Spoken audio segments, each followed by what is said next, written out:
you see me?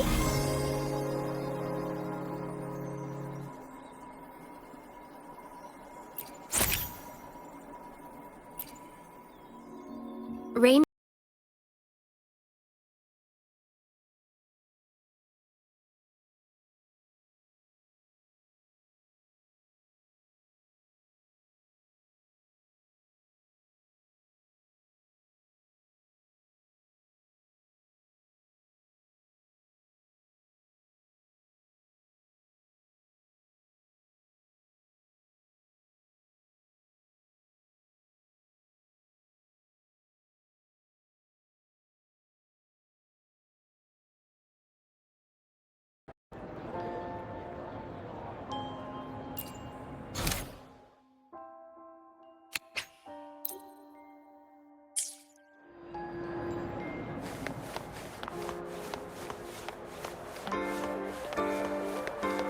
Hey, why are you just standing there?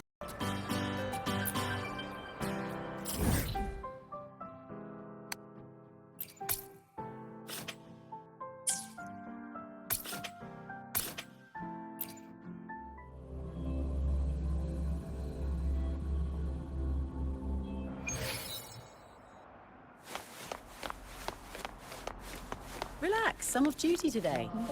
I've got better things to worry about than your attendance.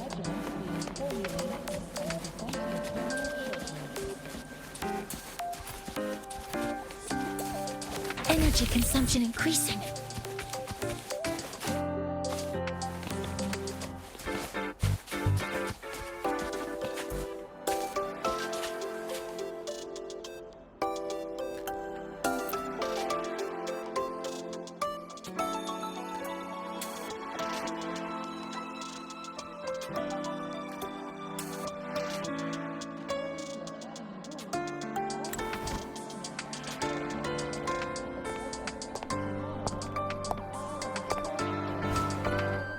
Now, we reach the second epoch of the Royan Trine myth, the Sacred Reactor Epoch.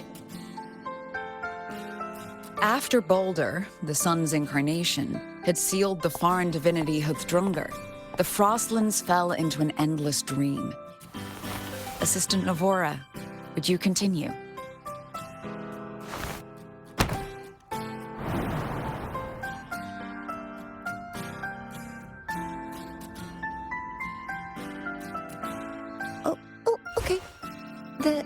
This section, it describes how the Exostrider used its greatsword to seal the Threnodian behind the Strider Gate.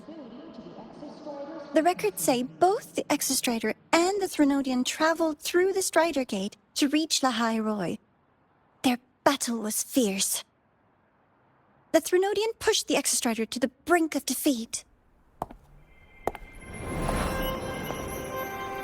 But at that moment, for, reasons unknown, the Exostrider's reactor drive flared with blinding light.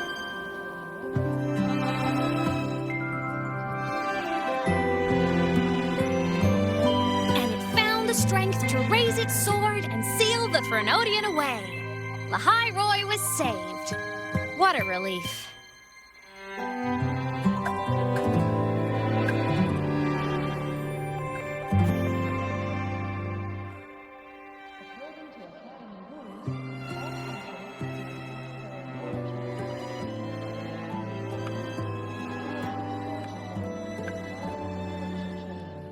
Hi. Nice to meet you.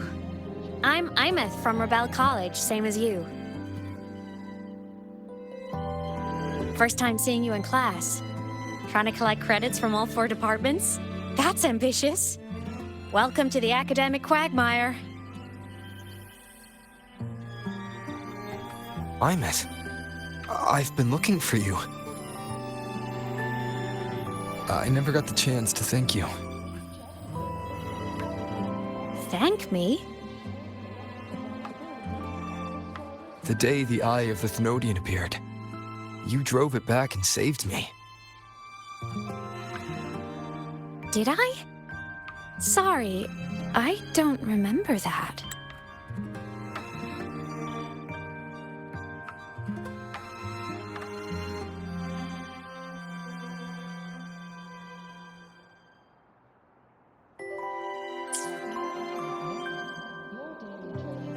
She doesn't sound like she's lying.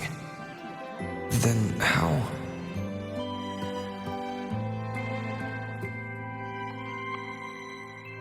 A synchronist. A freshman.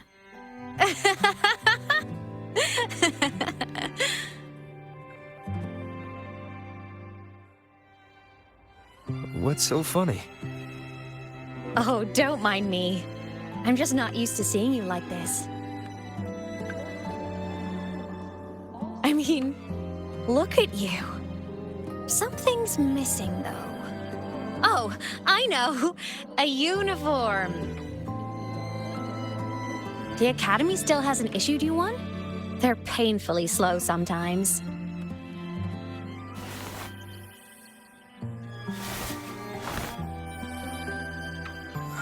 Imeth?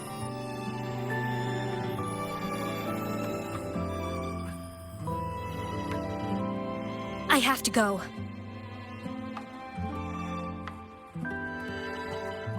Gotta run, Professor!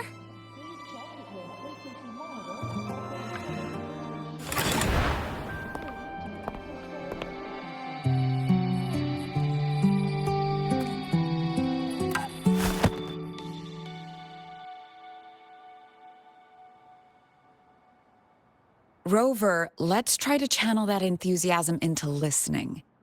Do come see me in my office after class, okay?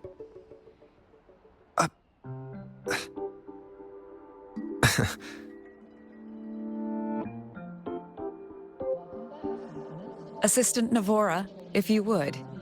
Pick up from the Twilight Epoch's Unending Winter, please.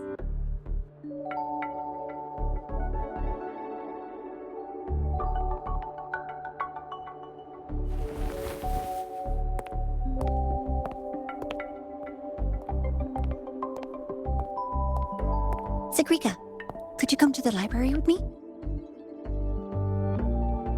Okay. Hey, did you notice the new student? The one who kept talking to himself during class.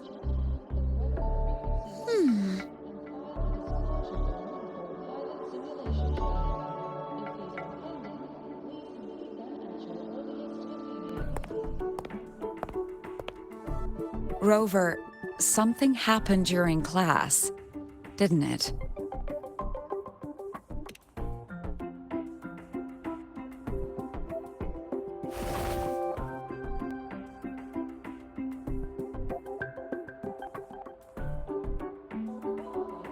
So a girl named Imeth just got up and left the lecture hall.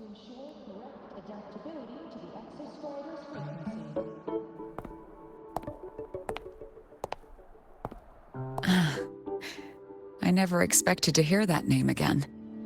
Certainly not like this. Perhaps you've just had a run-in with a ghost. After all, you were the only one who saw her. President Lucilla, what do you know about her?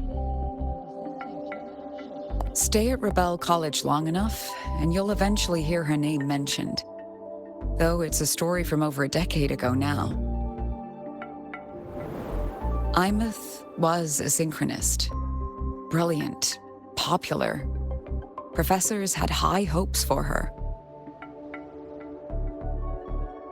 Then, during a piloting drill, she simply vanished.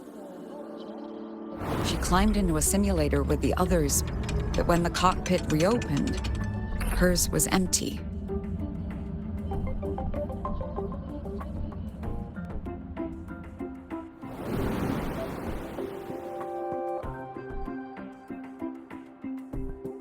Intrigued? Want to go find her?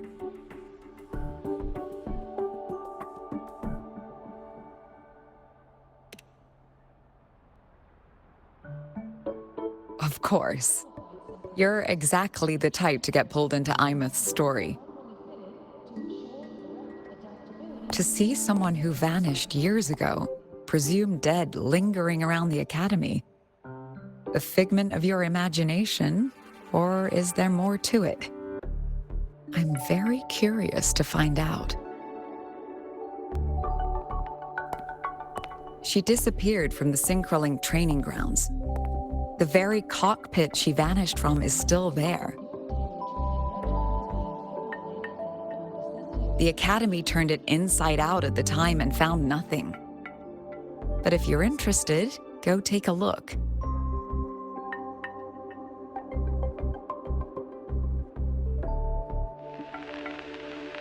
I expect you'll dig up some new surprises for us.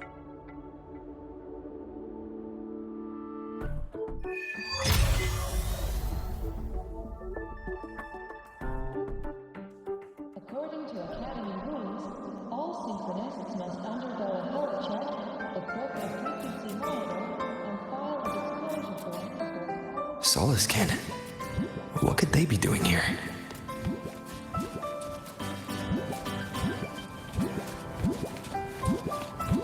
That's Solaskin.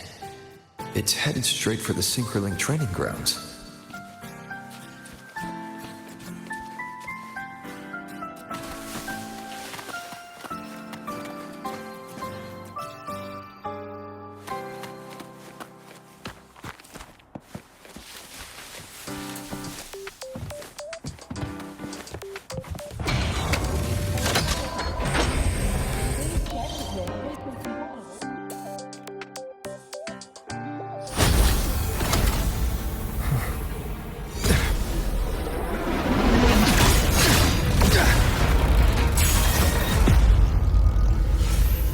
My frequency loss.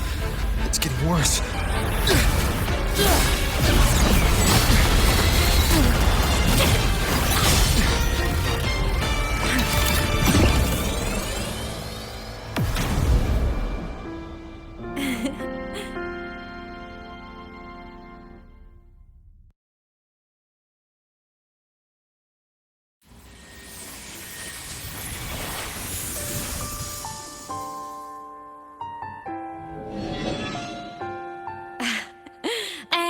Nope.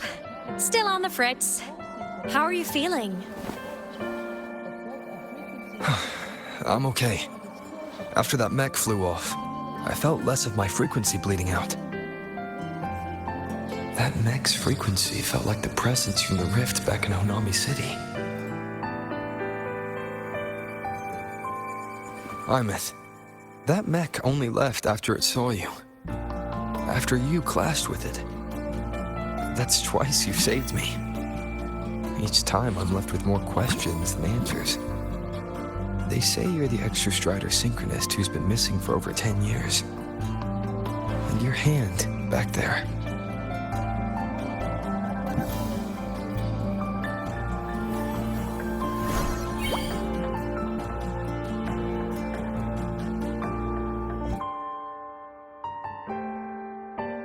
Me? I'm not the Exostrider Synchronist now.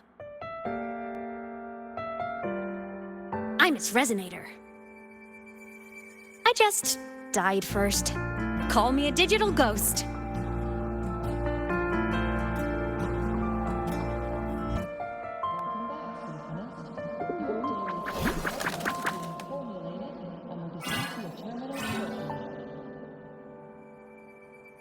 Plus years back, the underground seal broke.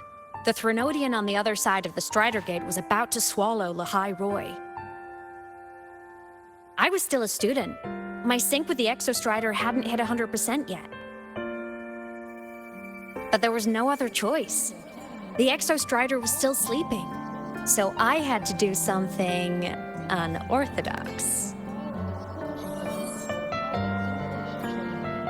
So you overclocked yourself to try to resonate with it. Yup. Impressive, right? I woke the big guy up. If only for a second. The seal held. The crisis averted. Everyone I cared about, they made it out okay. But it was too much for me. My body couldn't take it and got totally torn apart. So yeah, I died. But I'm still here, just floating around. I've been a little invisible. Well, a lot invisible. To everyone until you.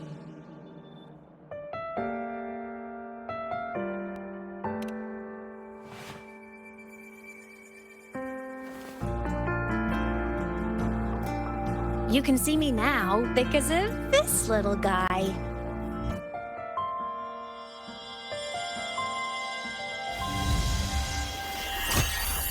Welcome back, Symphonist. Your daily training regimen is being formulated and will be sent to your terminal shortly.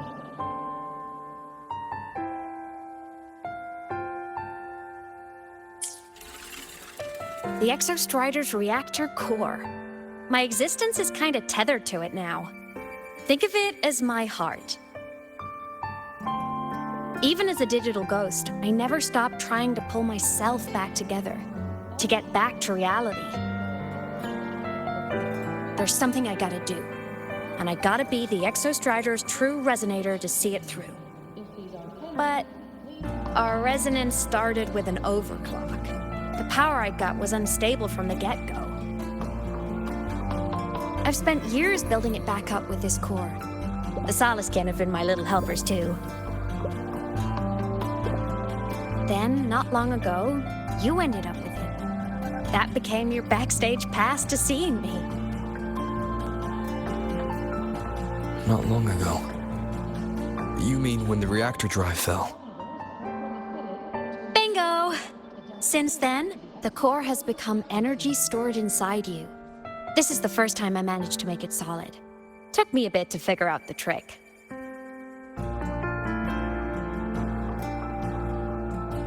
Then it was you. You were the one who saved Mornier when she was dying. You and that junior of yours were always close. We even crossed paths a few times back when I was still, well, around. Of course I'd help. A junior of mine. So I really did know Mornier in the past. Oh, and by the way, when you charged in to save Professor Mornier, you looked pretty cool.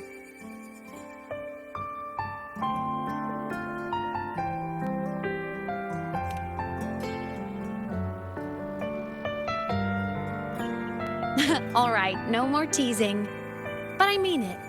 No matter what, you always choose to save. And to me, that's the coolest thing in the world. The most beautiful. Anyway, back to business. The reactor core is tied to Sigillum. That's the mech that attacked you. It's like those void worms you fought. Made mostly of Exostrider parts, but corrupted. Contaminated by Threnodian void matter. Sigillum stole a chunk of my power. That threw a wrench in my whole reassembling myself project. Now it's after the core too. Since Sigillum holds this piece of the Exostrider's power, it can't be killed completely as long as the Exostrider and I exist. Now, it can only be me who stops it. And since just touching the thing makes your frequency drain, taking it down should plug your leak too. Plus, I get my power back. Win-win. But see what it's doing to me? Even with you holding the core, I keep flickering in and out. 1 second I can touch you, the next I'm fading right through. So annoying. So will you help? You've got the core, and the reactor drive is wrecked. I can't do this alone.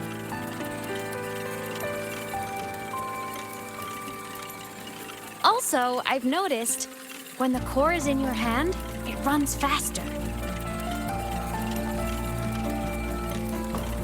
I can tell you're leaving a few things out, Eyeless. Still, you helped me and a lot of people in Lahai-Roi. That's enough for me to trust you. What do you need me to do? Existence is the imprint life leaves behind. Being remembered, talked about, and seen. All the places I went when I was alive bear those imprints. The core's running lets me find and record those frequencies. These little cuties have been my scouts. And they'll be our guides now, too. Please check that your frequency monitor is properly fitted to ensure correct adjustability.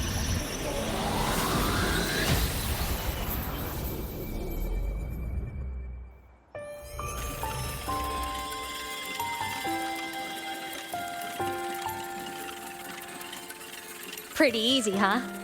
All you gotta do is carry the core and follow our lead.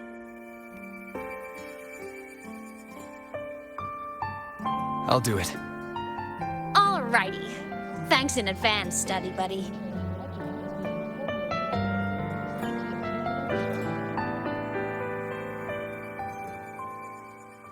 The Soliskin went down the lift. Let's follow. Before we go, I need to contact Mornay. The reactor drive was Lahai-Roi's son. If I'm using the core, the Academy will want to know. Go for it. No problem. Why are you such a slave to the man? Go! Energy consumption increasing.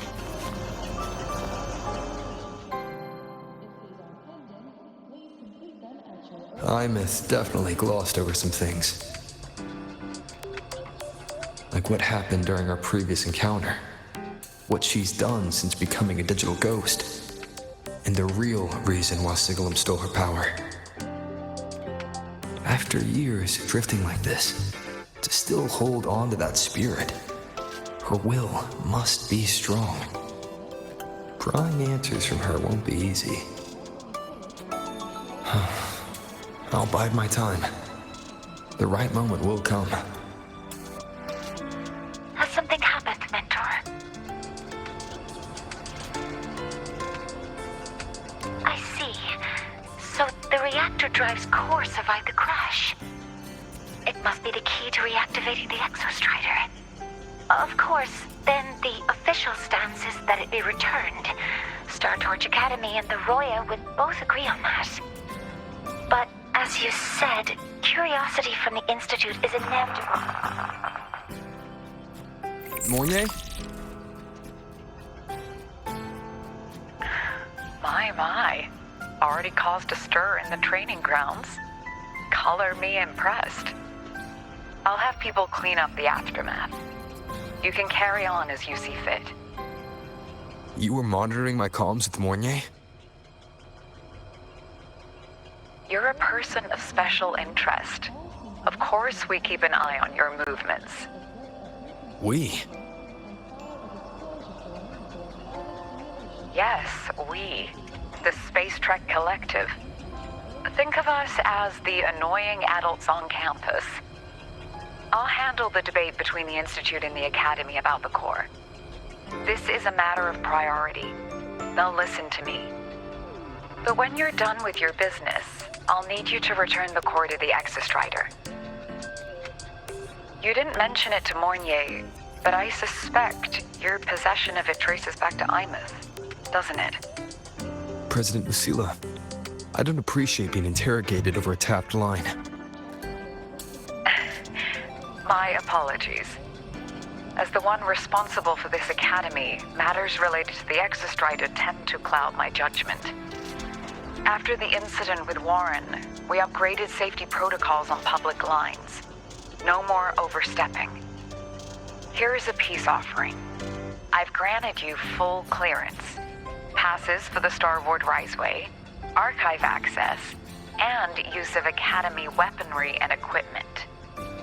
I'll also personally apologize to Professor Mornay for interrupting your comms and ensure her next research grant is substantially approved. How's that, Rover? More to your liking? Why is the Space Trek Collective pushing this so hard? You should know. You have a past in Lahai-Roi, and you have some kind of connection with the Exostrider.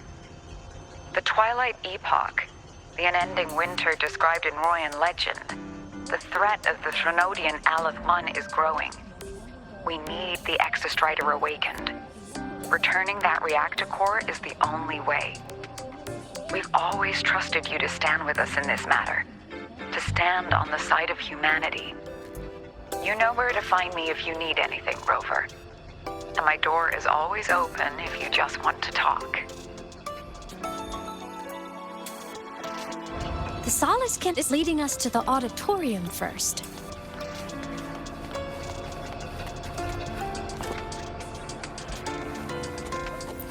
The new solar celebration is almost here. I wonder what they'll put on this time. By then, exams will be over, and we'll finally get a long break. Ah, vacation. What's not to look forward to?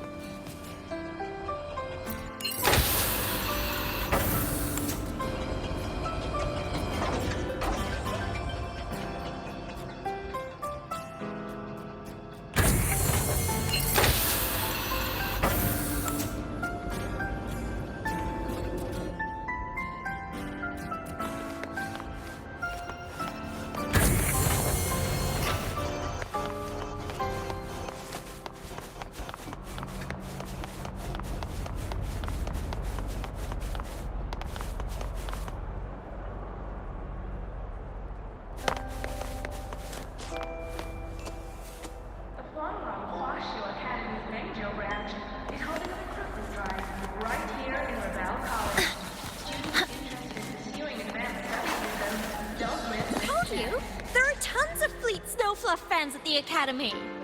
I just hope the Told you, there are tons of Fleet Snowfluff fans at the Academy. Oh, hello. Are you here for the Fleet Snowfluff fan meeting? The venue is still being set up, but once it's ready, please join. She's a singer, a campus legend. She's only released online, but she's super popular. But her site hasn't been updated in over 10 years. She posted one last demo, and then nothing. Don't be such a downer. Maybe she just graduated and moved on to bigger things. Probably never showed her face to keep her life private. Doesn't matter. We still have her music. Here, even if you're not a fan, you should give her a listen. I'm new here, but even I was hooked when I first heard her songs.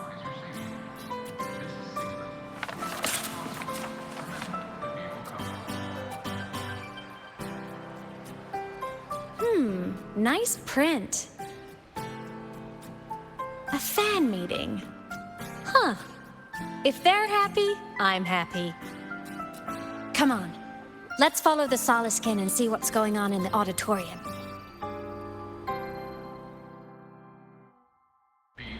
Told you, there are tons of Fleet Snowfluff fans at the Academy. I just hope the fan meeting goes smoothly.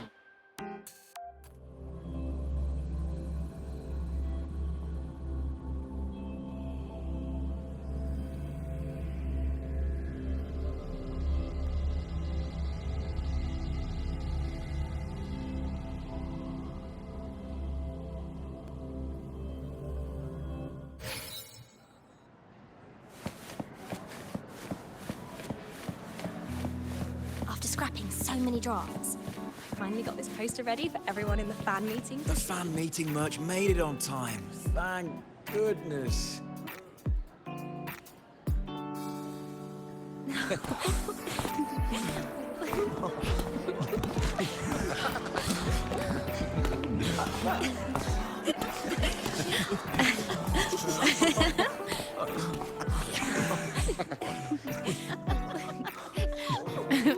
What?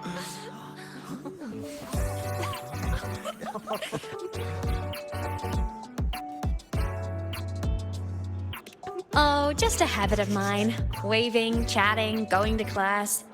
It makes me feel like I'm still alive.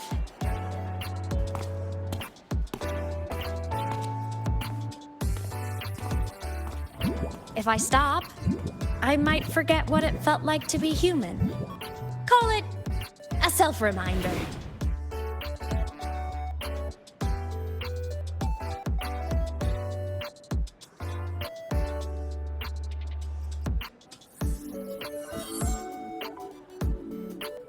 Fleet Snowfluff. Yep, that's me. But don't say my alias out loud. It's embarrassing. So you weren't just a synchronist. You had a whole other life here. Just one of my many hobbies. I was into photography, gaming, movie nights with friends. Figured you only get to be a student for a few years. And I wasn't the ambitious researcher type. I wanted to soak it all up while I could. I tried a little bit of everything. I just wanted a happy, carefree life.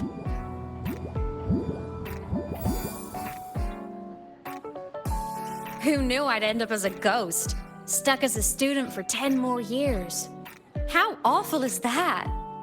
Wait, does this mean I'm never gonna graduate?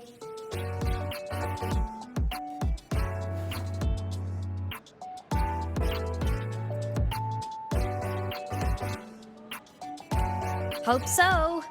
Guess everyone needs something to hold on to. It's good to have a little hope.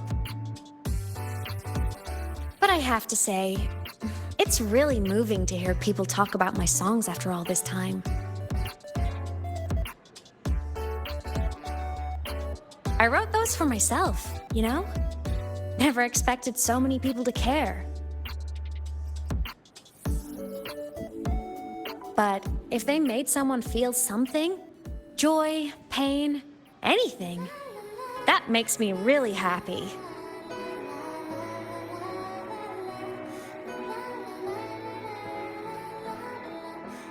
Hey, listen. Hear that song playing in the auditorium? That's the unfinished demo I left on my site. What a shame. I really should have finished that before the training run. Now it's my little musical epitaph.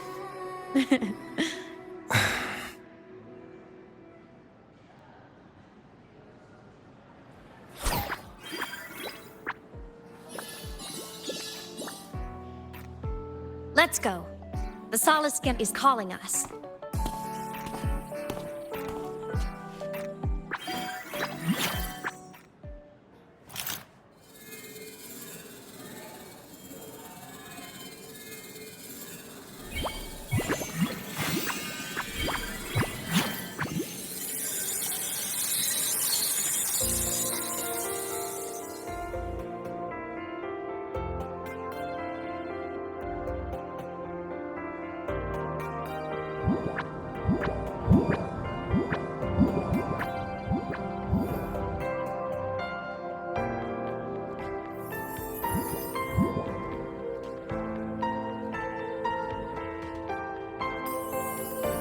Is that the student rep from Rebel College? That's one bold speech. Is she giving a welcome speech or recruiting for a space adventure club? Uh-oh, the professors look upset. But she made a good point, didn't she? Isn't that passion the entire reason we're here? To explore whatever's out there again.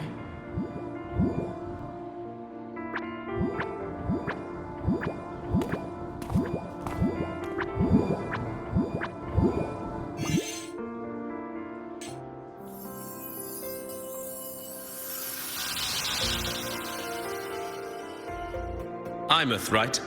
I remember her sync test scores were off the charts.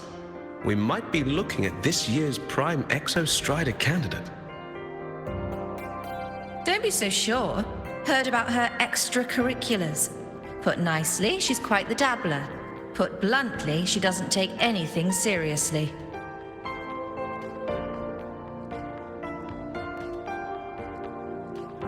The potential is still potential. She's brilliant. She just needs guidance.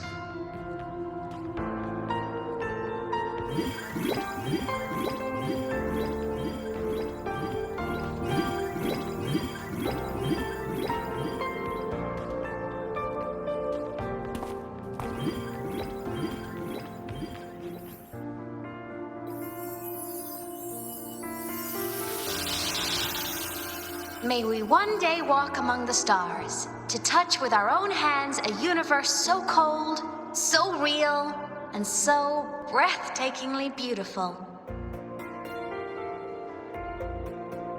That's all from me. If I keep going, my credits this year might be in danger.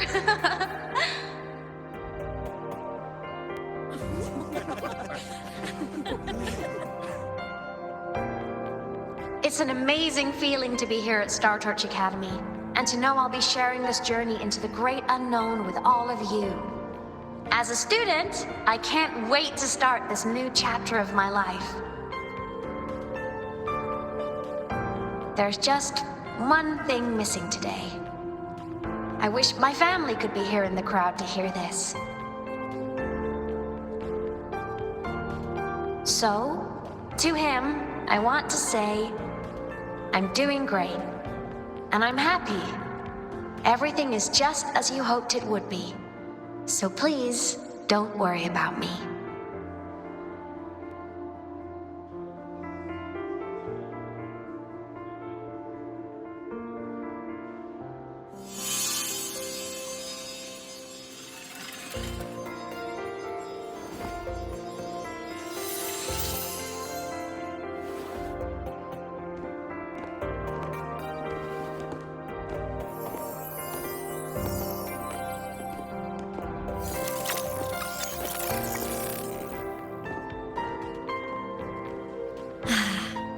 Looking back, I really do miss those days. Star Torch Academy is a nice place. I mean, I caused my fair share of trouble, but the professors never turned me away from lectures. You saved Lahai-Roi, Imeth. But you paid for it with your future. And no one even knows.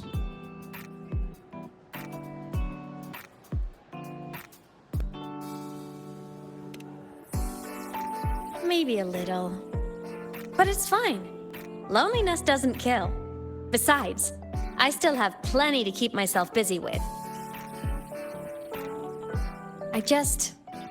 I wish I could have been there. At graduation. To hug my friends and wish them all the happiness in the world.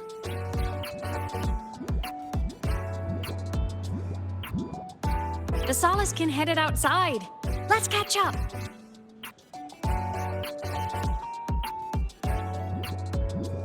If it's leaving the campus, it's probably going to the Frostlands. Right, we'll need to take the Starward Riseway. That place above the sword. Yes, a frozen, silent plain, white with endless snow. The place where the Exostrider finally sank into slumber.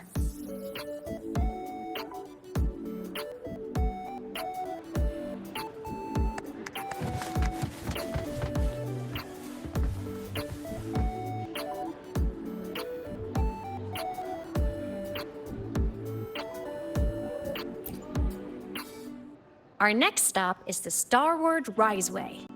Are you ready?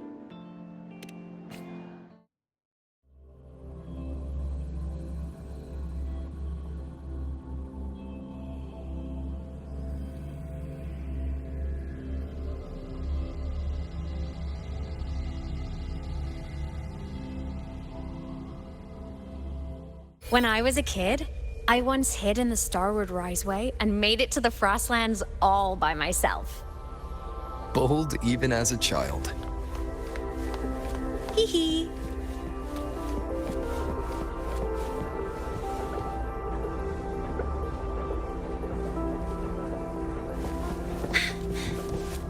I hope we don't run into bad weather again, like the last time. Everyone confirm you've got everything. Relax. Packed more than enough supplies for this Frostlands field trip.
cold?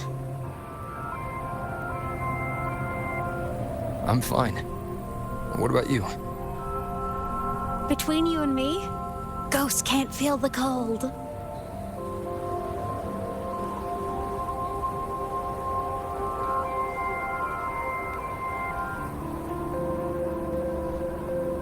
The snow. It's so beautiful. What a coincidence to run into you here. This is a pleasant surprise. Oh, it's Dr. Luke. When he's around, just pretend I'm not here. Otherwise, you look like a weirdo talking to thin air. You should hide too, okay? This is our secret journey.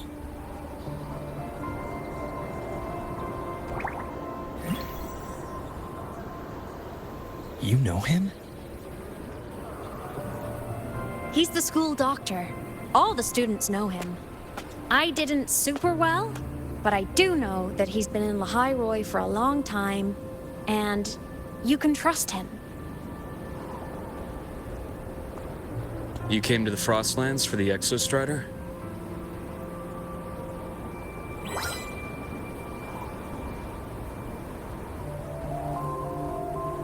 I'm headed the same way. I've got to check in on some researchers stationed out here on long-term fieldwork. Having a guide might make the trip a little easier. What do you say? Let me help you modify your bike. There are quite a few waterways, and its current setup might not handle them well. You know how to modify bikes. You pick up a few things when you come here as often as I do. Oh, I used to love riding. My friends even called me the Speed Queen. Though that was usually while they were white-knuckling the seat and screaming.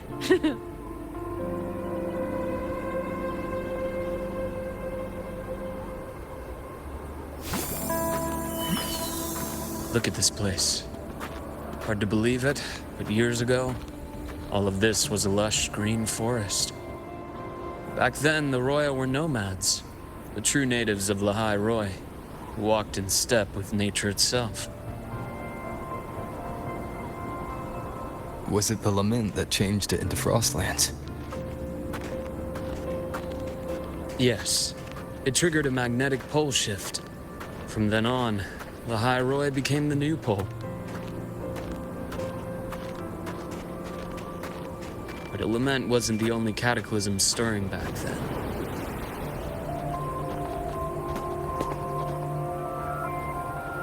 In the past, we had already reached the stars, but at some point, the etheric sea spread to cover all of Solaris. From that moment on, the universe locked its doors. We couldn't verify whether the sky above us was real or just a reflection. countless spacecraft were lost. Our space exploration programs were abandoned, and space became out of reach. But times have changed. Since its founding, the goal of Star Torch Academy has been to use the Exostrider to explore space, whether through the Etheric Sea or the Strider Gate. I understand the Etheric Sea part, but the Strider Gate? You know Lahai-Roi's history. Both the Exostrider and the Thrunodian first came to Solaris through the Strider Gate. The Academy has its theories, but here are two you might find interesting. The Strider Gate is a gateway to outer space, and Aleph 1 is a Thrunodian alien to Solaris.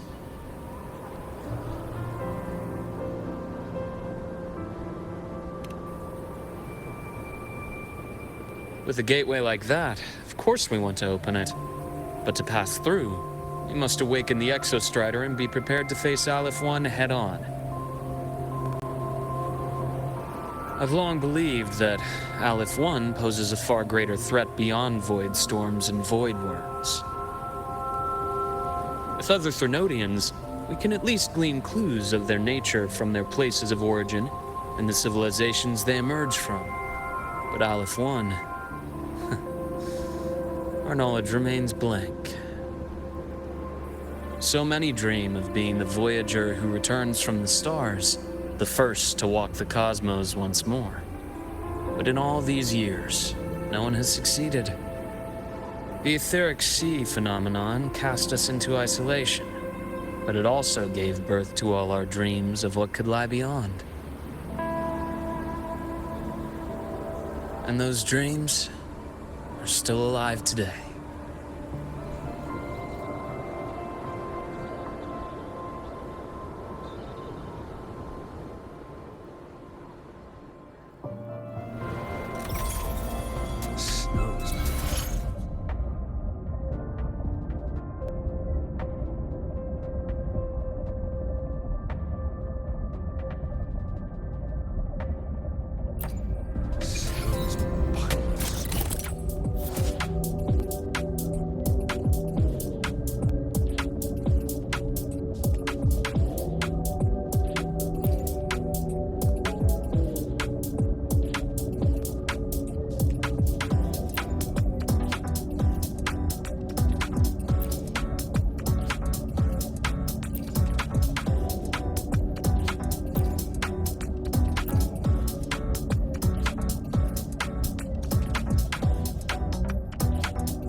Dr. Herson?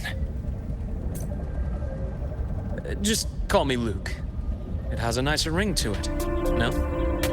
Then, Luke, you asked about my feelings in the academy.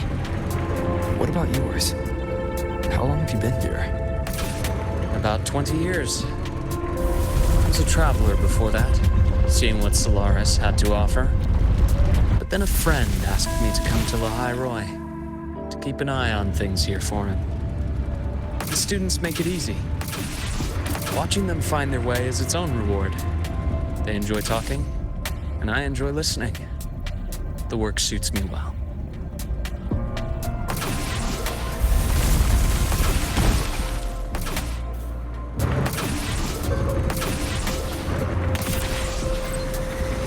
You see that? Ancient life forms, frozen right into the ice walls. Millennia frozen in a single moment. Preserved so perfectly you could almost see what they used to be. To be stuck like this forever. Kind of miserable, don't you think?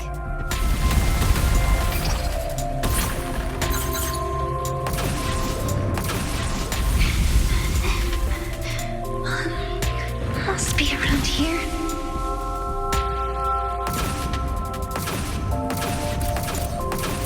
Someone's ahead. That voice. I remember hearing it not long ago.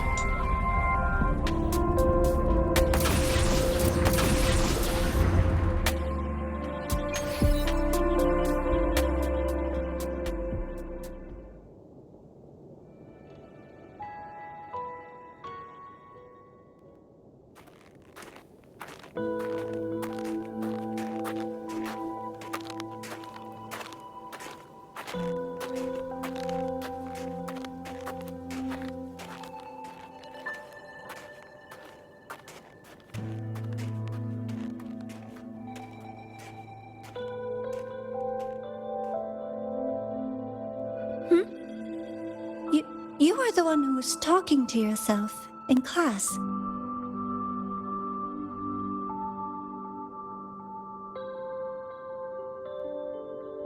Whoopsies! Oh, and Dr. Herson. You are traveling together? Did the Academy greenlight a new field trip? Just my routine checks on the field researchers. Rover here has their own business to attend to, but we're headed the same way.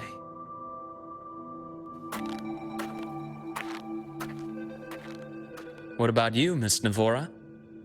Chasing more fallen debris? Yes, exactly. I heard the Frostlands have been experiencing changes since Helios was launched. I had a hypothesis that new debris fields might have been exposed. Debris? Space equipment that fell from the sky long ago. Probes, satellites, and even space stations. Some previous digs unearthed wreckage containing records lost during the lament. Oh, and images. Photos taken in orbit of other planets. They were absolutely breathtakingly beautiful.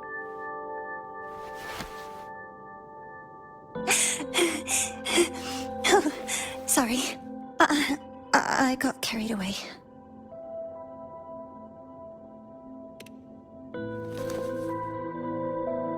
Really? That's great! I'll show you the data I've collected next time we're in class.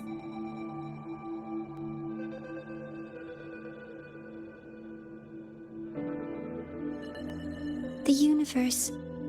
What secret is it hiding behind all those infinite stars? I really want to know.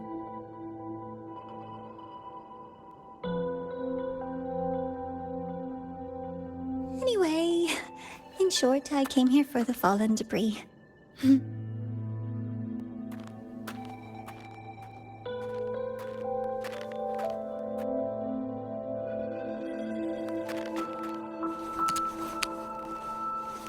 The data on the instrument shows there's a high chance that close by... Huh?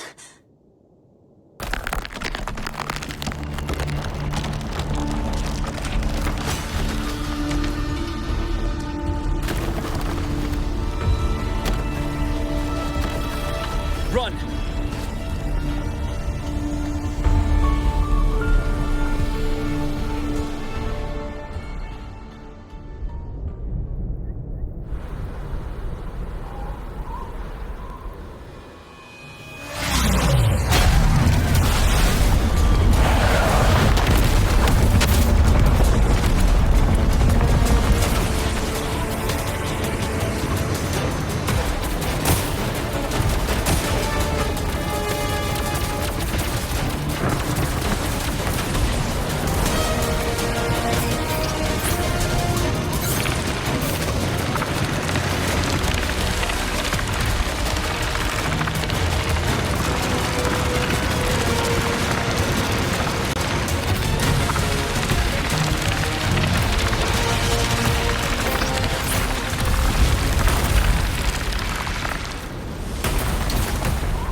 To have been undiscovered debris in this area.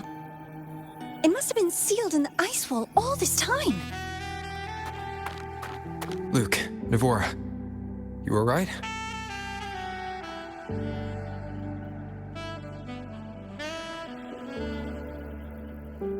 Oh, I'm good. Perks of being a ghost, you know? I'm so sorry. It's my fault for putting everyone in danger. The collapse was an accident. We're all okay, so don't blame yourself. But the way we came in is completely blocked. Scaling that ice wall? It's too high, too risky.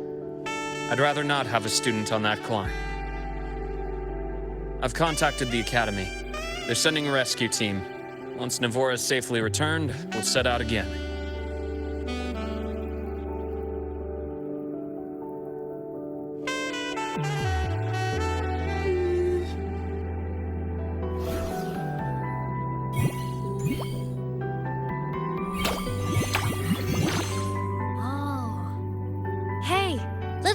Says our next stop is deep in the ice. There's a path at the bottom of the station. Want to check it out?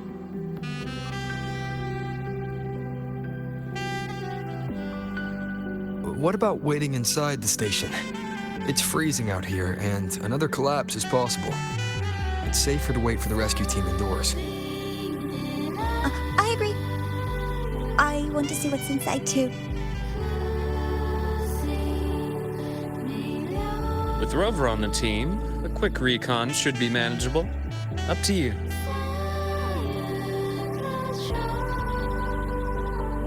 Hey, question. Before you came to Lahai-Roi, did you do this kind of thing a lot? What do you mean? Like traveling with a crew, seeing the sights, stumbling into trouble, then going your separate ways. Like a classic road trip movie, you know?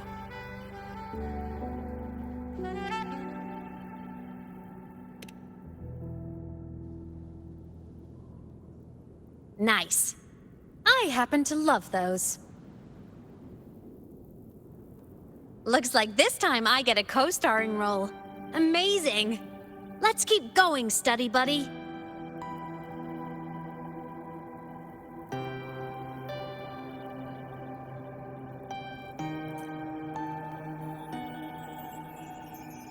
There's a collapsed entry point over there, but it's blocked. Some kind of barrier caused by unstable frequencies. The Exostrider sleeps in these frostlands. Void storm activity can make local frequencies unstable with fluctuating void matter levels.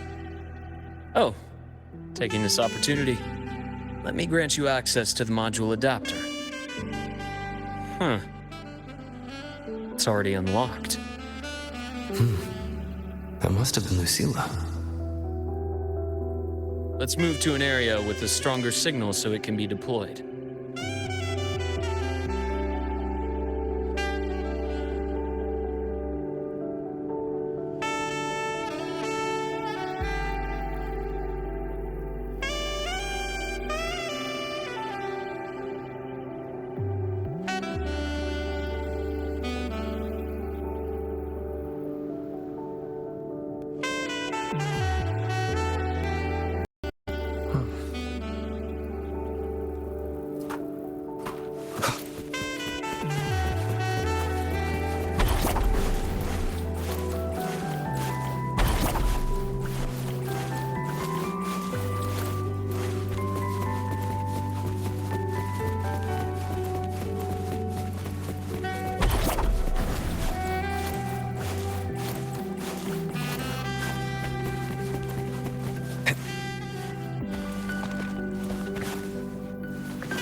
This module adapter was developed by Star Torch Academy for Frostland expeditions. It lets you interact with frequencies disrupted by void matter.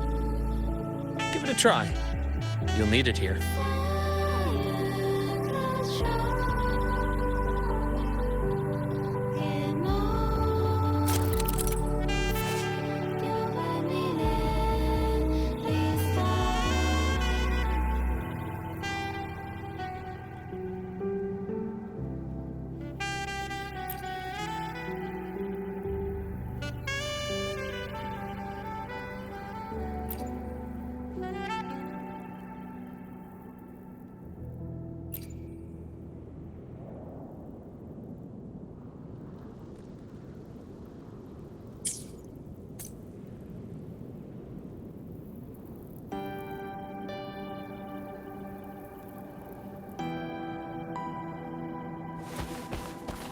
Wind, guide me.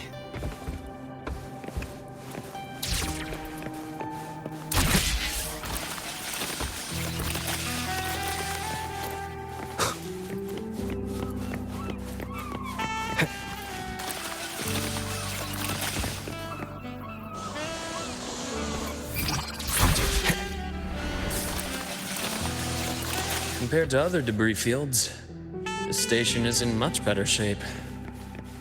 It's amazing.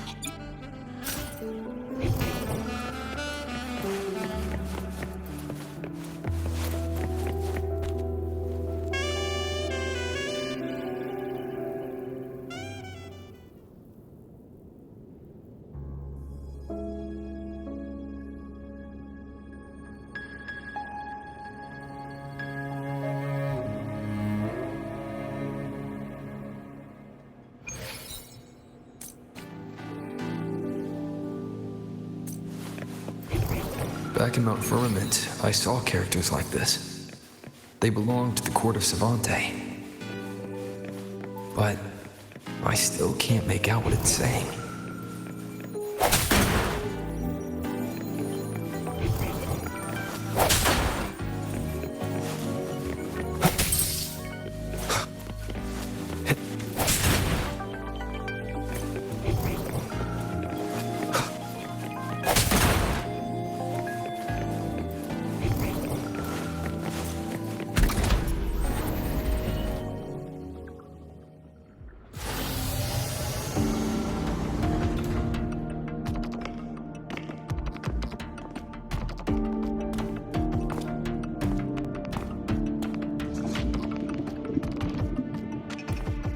This is...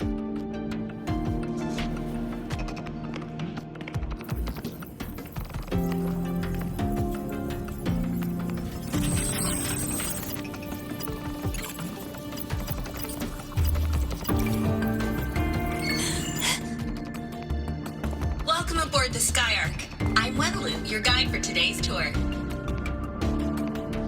Teachers, please stay with your assigned groups and ensure this one-day tour goes smoothly.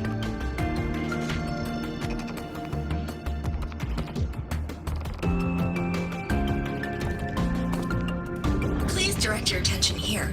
This containment unit holds droplets of the etheric sea itself. As you know, the etheric sea suddenly appeared above Solaris one day. During that initial event, the court of Savante briefly glimpsed a figure of a white-haired woman. She vanished in an instant, leaving countless puzzles in her wake. What is the etheric sea? What does it do? And why does it appear? The court of Savante conducts research here at Skyark to seek answers to these questions.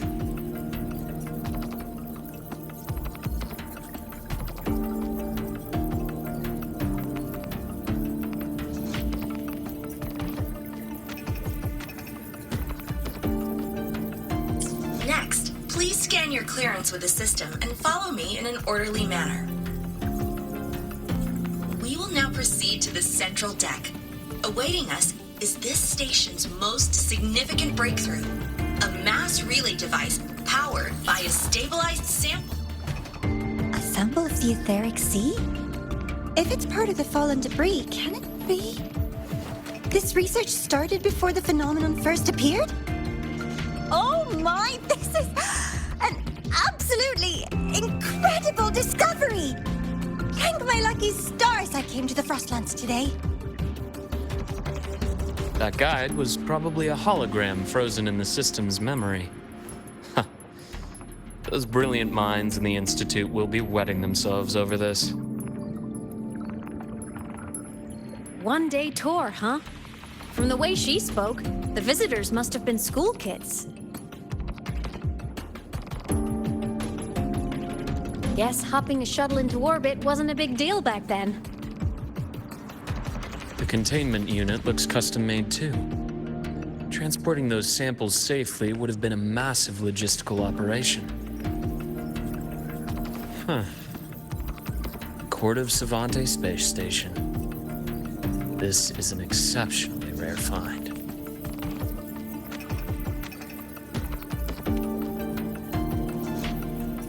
The Academy has recovered other debris from this era. The systems have enough common architecture for me to manage a basic reboot. As for the Court of Savante's characters, let's just say I developed an interest in it, under unique circumstances. The characters in that pin, they're Court of Savante letters. I obtained it by chance. In fact, it happens to involve you. This isn't the place for that story. When we're back at the Academy, come by the infirmary. I'll explain that. After all, it is a long story. Ooh, sounds mysterious. I want to hear the story too. Please, pretty please.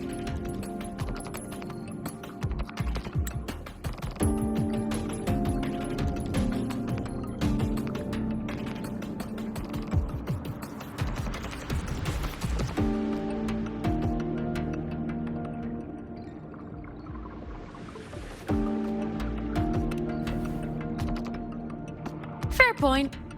Don't forget I can even sneak into your terminal. Everyone, this way, please. The visitor registration system is here.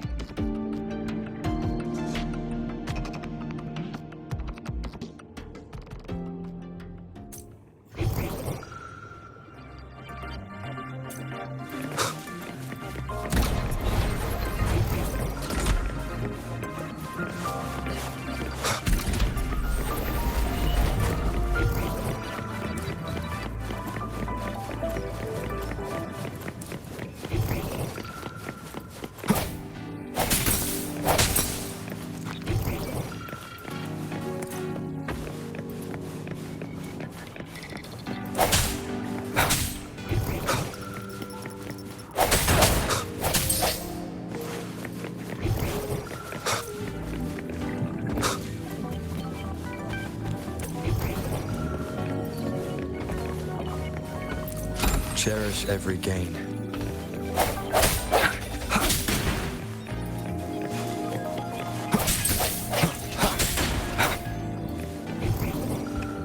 Welcome aboard the Sky Ark space station. It's an honor to share this vessel of knowledge with you as we journey across the stars.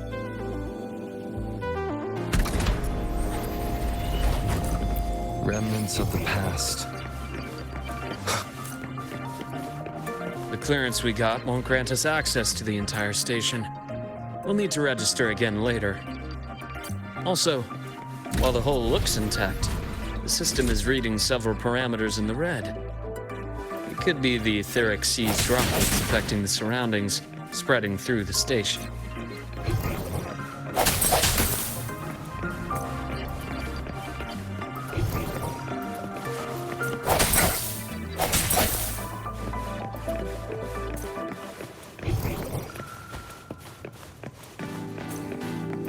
Leave it to me. Hopefully this helps.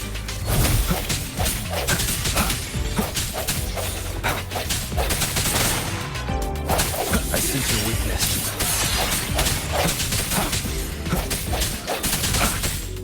Sounds come forth.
That flowing sphere is the mass relay device, with the etheric sea as its core.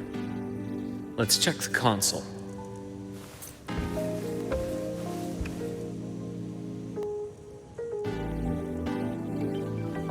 With the droplets dispersed, some space station sectors have become unstable. This mass relay device shares the same origin as the droplets. It can stabilize them and also punch a corridor to other sectors. Incredible that it has such capabilities.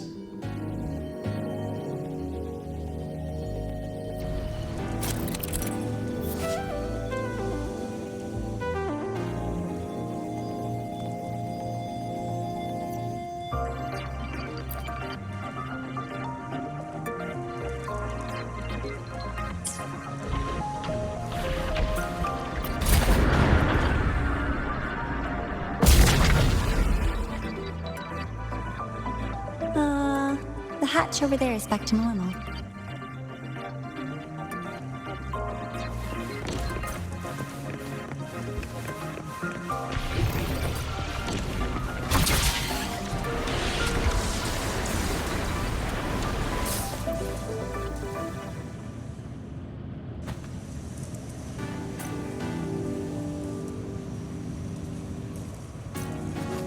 Interesting. Feels different from how I usually move.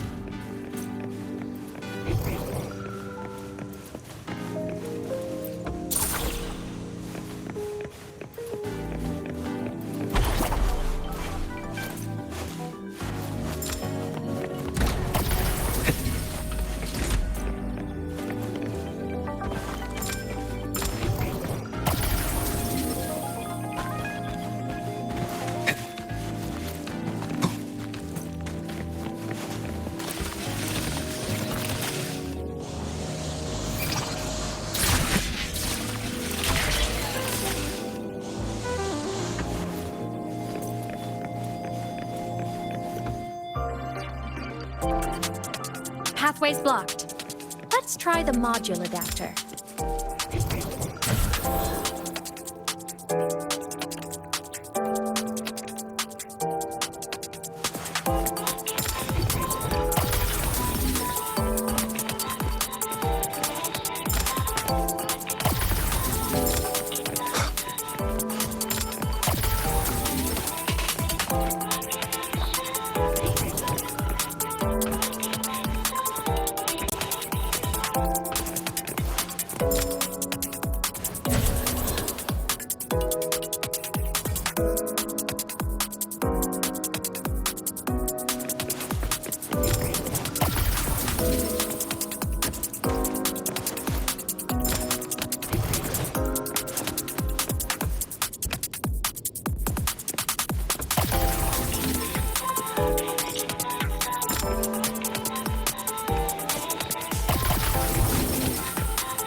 Here. Hello? Digital Ghost, remember? Hacking this is easy. Welcome to I Mean Out.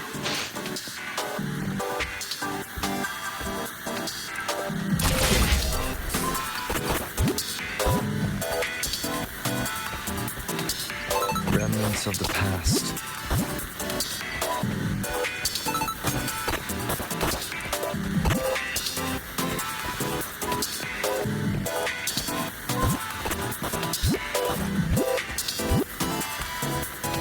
An unexpected discovery.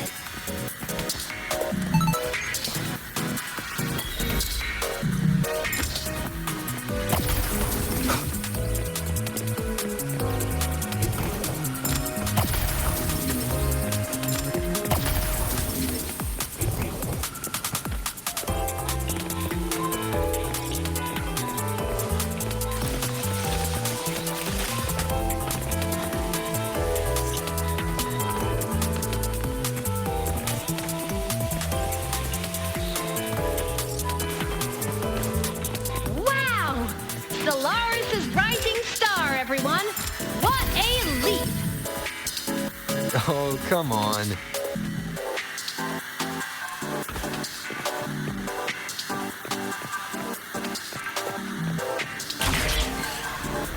Track system activated. Done. This track was used to transport experimental samples from space. The storage facility should be just ahead.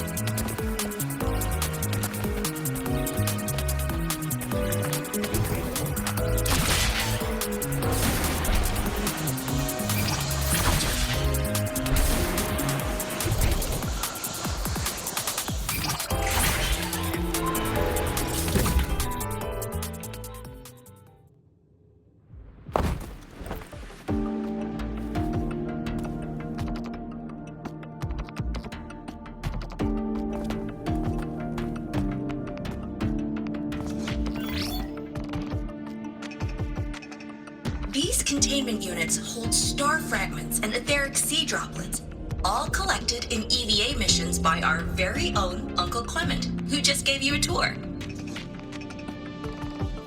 It's exhausting work. After each mission, he requires a full cycle in a recovery pod.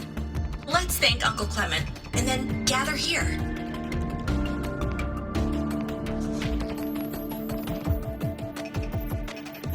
Now, please welcome Project Director Junshi to give us an overview of the Etheric Sea Initiative. By now, you will have experienced our mass relay device. It is our first major breakthrough and definitive proof of our theory that Etheric Sea can be utilized as a gateway.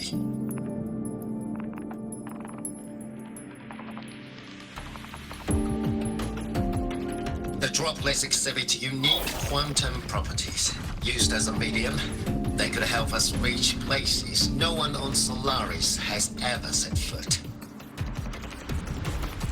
We haven't found the way yet, but I believe these obstacles will be solved soon.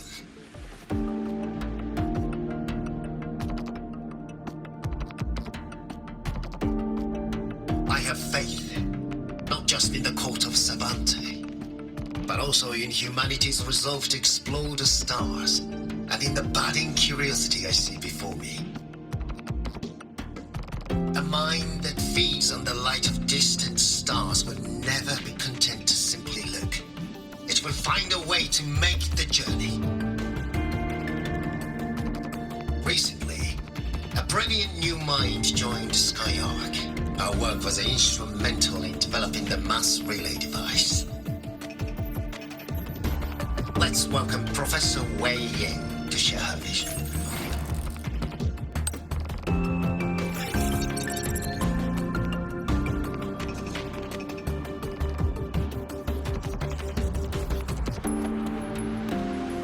Pity. His hopes never came true.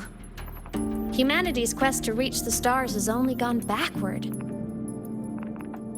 To feed on the light of the stars.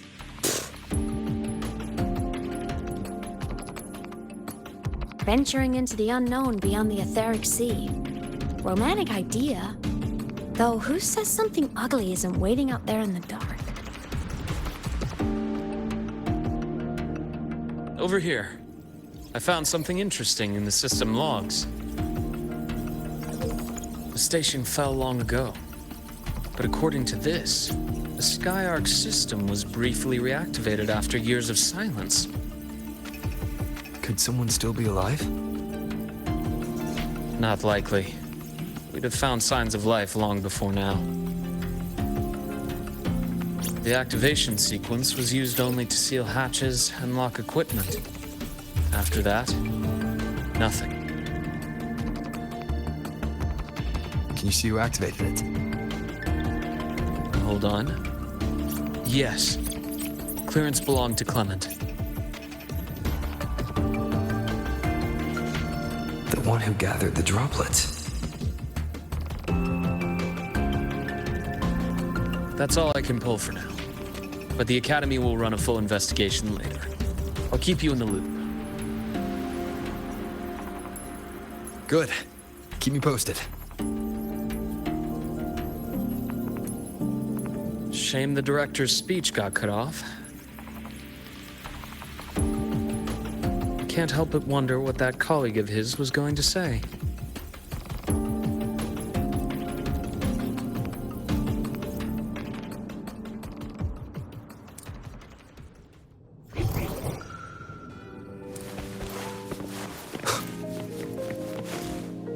Welcome aboard the Skyark.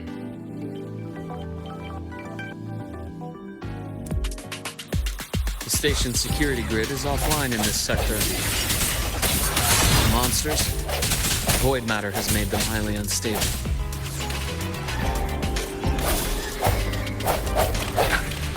Moment of resonance.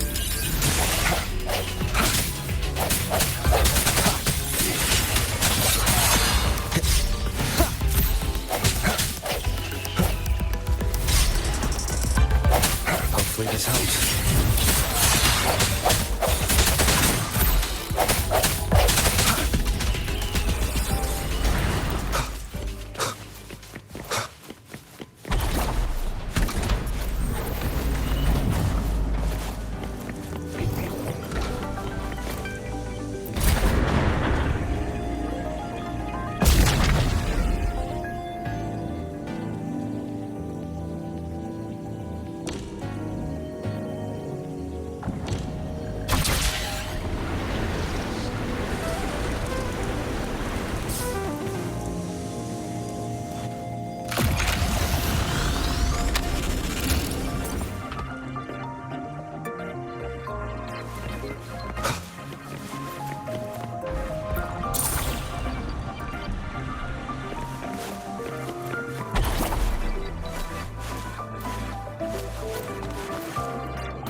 finish every game.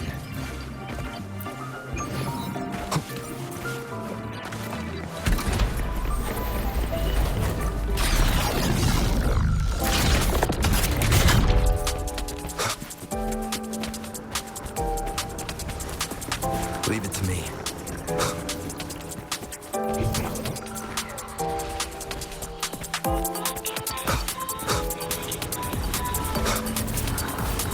Hopefully this helps. The end has come.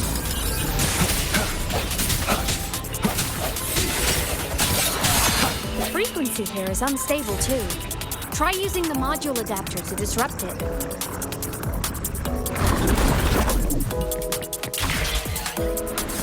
Look left! I hacked the SkyArc system. This is the data archive sector. Those blocks are all storage modules. And that moving one? An anomalous module gone hostile due to the SkyArc system's glitches.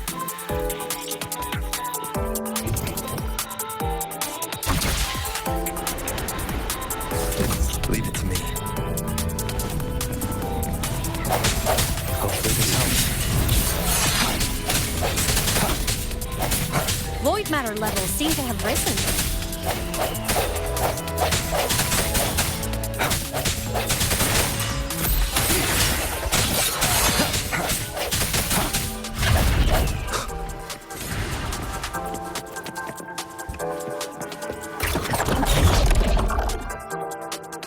It's moving deeper into the sector.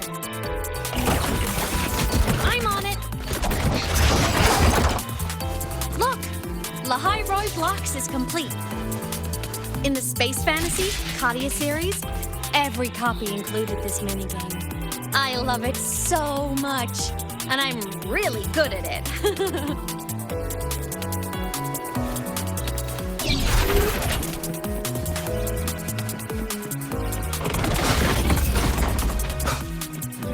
The anomalies here are more pronounced than before.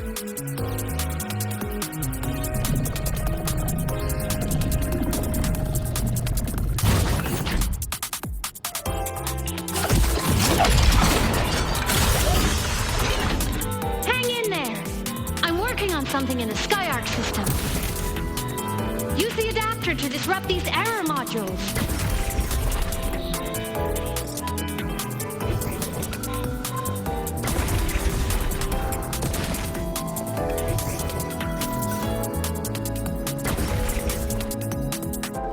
Complete.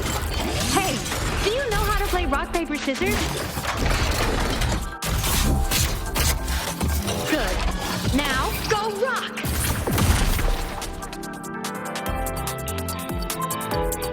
Yeah, we won! Amazing play! Wish you could play another round of Lahai-Roi Blocks again.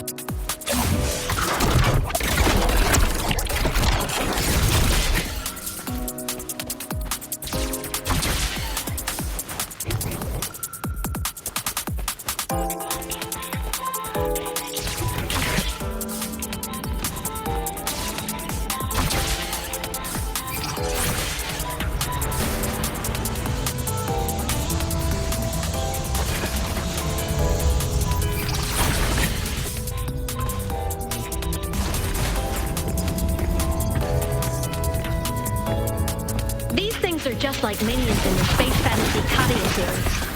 I'll clear them out for you.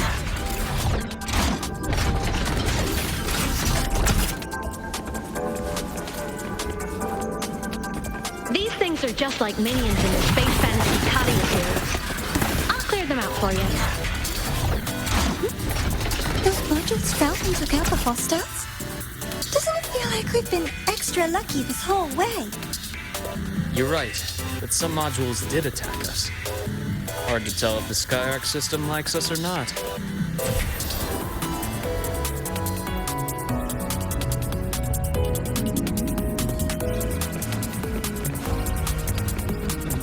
things are just like minions in the space fantasy cutting series. I'll clear them out for you.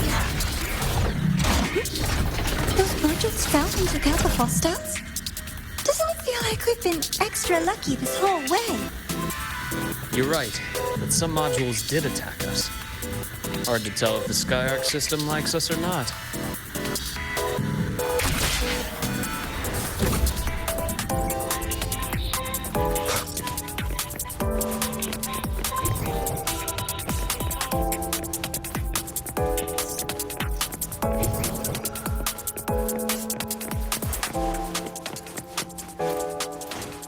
Welcome aboard the Skyark space station. Your one-day tour has ended. Please follow your guide back to the central deck and log out of the visitor system in an orderly fashion. May we meet again among the stars.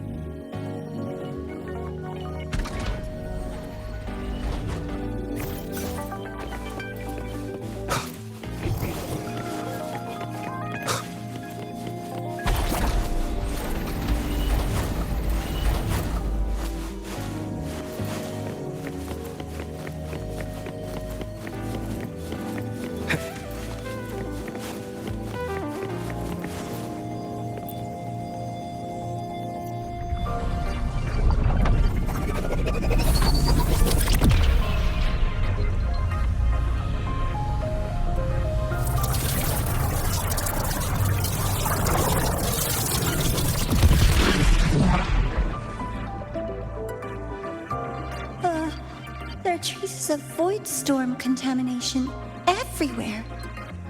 This concentration of void matter should have flooded the upper decks by now. Could something be containing it down here? Further in.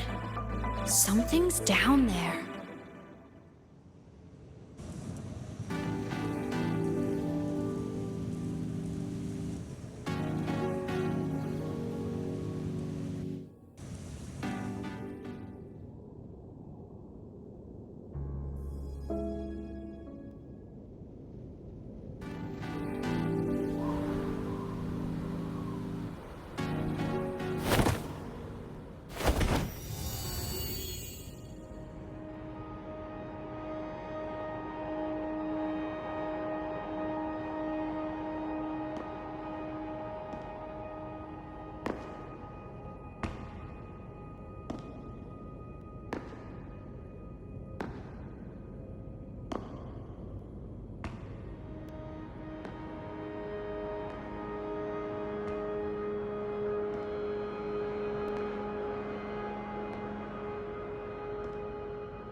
Huh?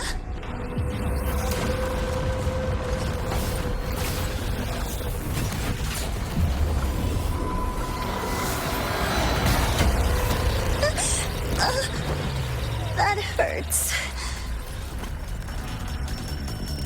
Navora!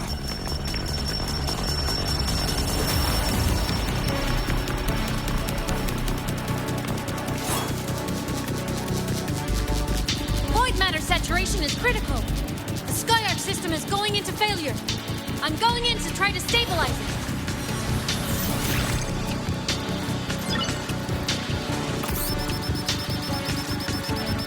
Everything here has already been contaminated, including that.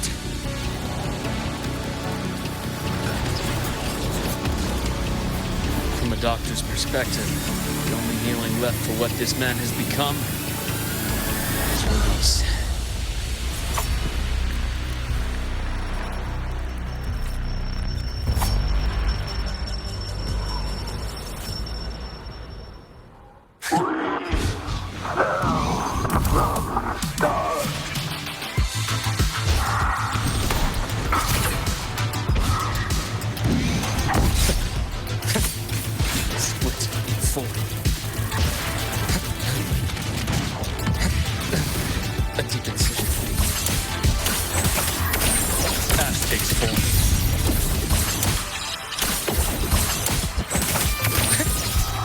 Veins exposed. A bearable price. I deliver. Merciful death. I am the vessel. Entombed in daybreak. Rise anew.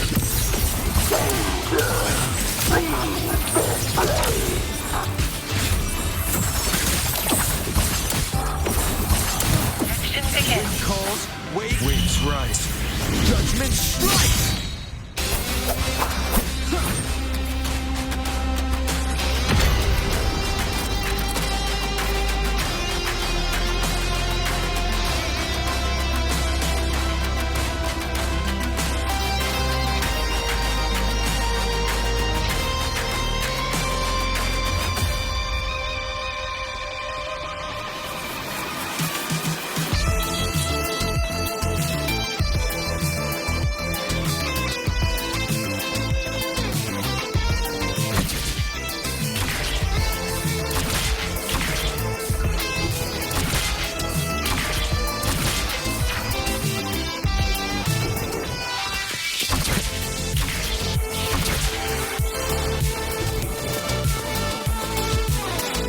Hopefully this helps.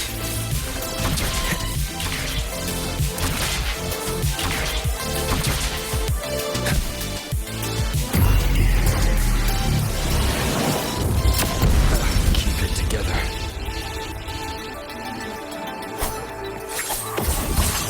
I am the vessel. Imbalance ends here. I bestow eternal peace. Rot, resected! Split, form, blink, and agony ends. Charge! I am the vessel. Ash takes form. Game over. Charge!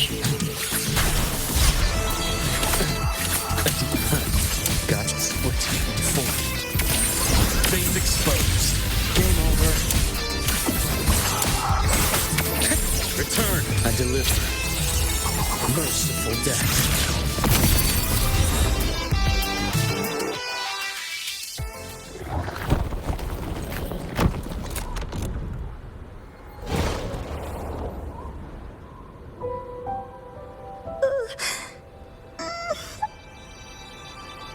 I'll check her injuries.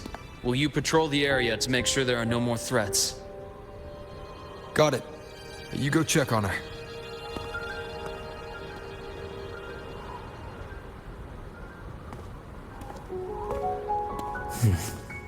What's that?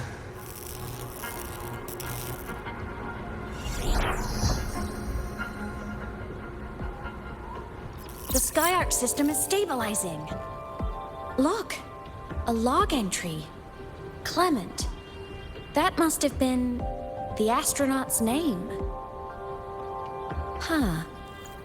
After he woke from his sleep pod many years ago, he initiated a lockdown that sealed in this entire wrecked sector, including himself. The void storm had ripped through this sector. He must have been contaminated the moment his pod opened. That command was a failsafe. He knew he was going to lose his mind, so he wanted to stop himself from reaching the upper decks and hurting anyone. Tragic thing is, the station had already been down for years. There was no one left up there to save.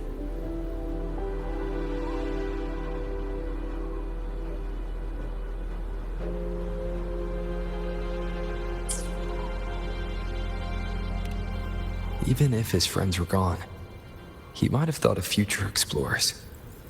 Someone kind to children would have wanted to protect the innocent. To wake up from one long dream, only to fall into a deeper nightmare. Maybe it would have been kinder to never wake up at all.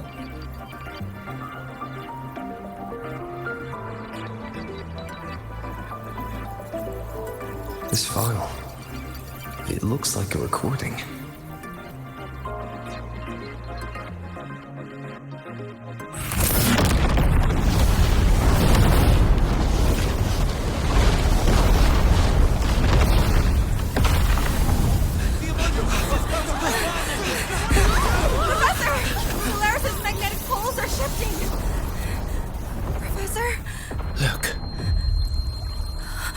Someone's falling straight from the etheric sea.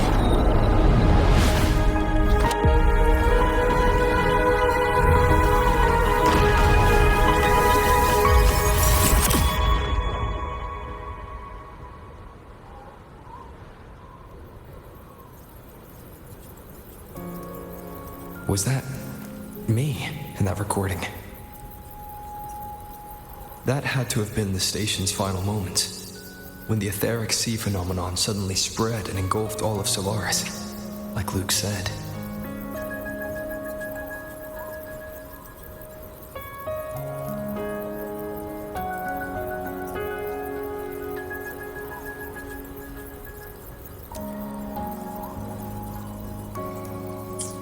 But those droplets in the sky, that was retroact rain. So that might have been an image of an event long ago, not part of the etheric sea phenomenon itself.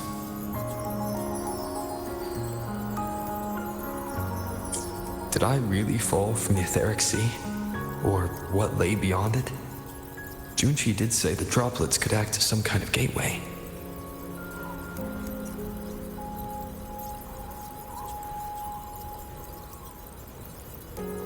Back then, could I have... Imeth? What's up?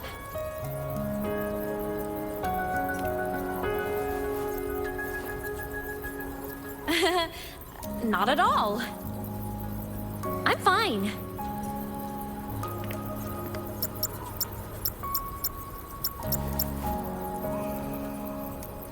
I'd recommend you keep this private. Don't leave the recording for the Academy's teams to find. Remember what I said earlier. It's a nest of competing factions. Anything connected to your past needs to be handled with discretion. So, what do you think, leader of the Black Shores? Very few people know about that. Be direct with me, Luke. I know you knew me before, but I acted mostly as a bloom bearer in the past. You and I, what exactly are we to each other? Friends, I'd say. Not the kind who lived in each other's pockets, but, as a Huanglong saying puts it, true friendships are still waters that run deep. We met by chance, and by another twist of fate, you entrusted me with a rather long-term assignment. How about this? Strangers in passing who became confidants. How does that definition suit you?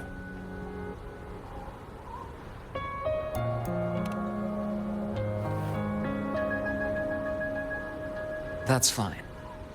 Your work in Lahai-Roi won't be finished so soon, and we still have plenty of opportunities to reacquaint ourselves. Star Torch is a web of competing interests. If this video leaks, it'd create quite the cleanup operation. After your sudden exit years ago, people were lining up to unpack your history. Solaris's golden boy, forever a mystery.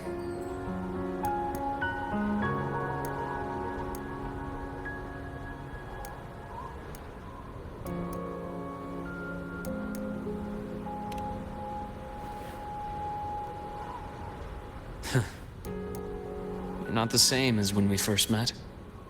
But let's save the reminiscing for later. Navora's hurt. I've stabilized her, but as a doctor, I must stay to watch over her. From this point, you'll have to proceed alone. We'll wait here for the Academy's retrieval team. All right. I'll see you back at the infirmary.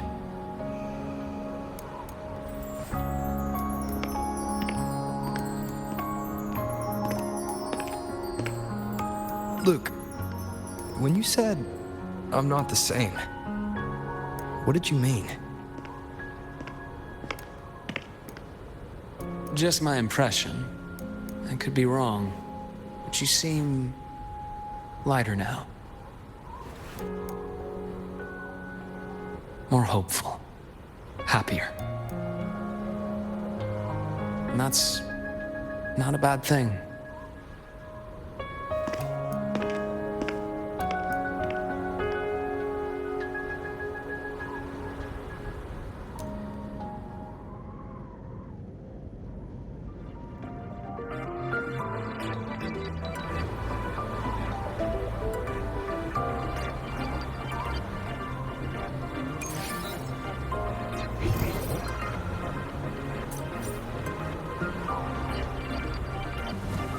Hold on.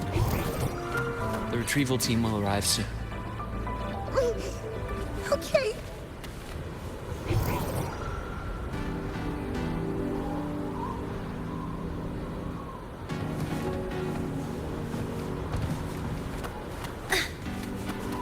Energy consumption increasing. So, our squad of 4 is now a squad of 2.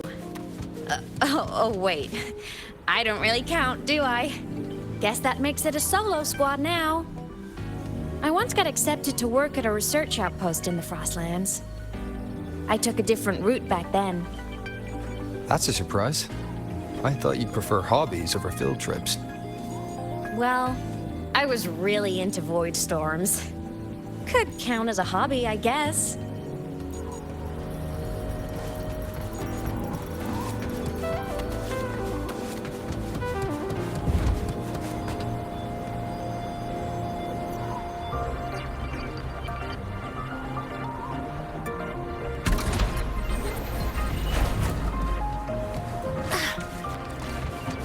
Energy consumption. Looks like a long way. Better take the bike.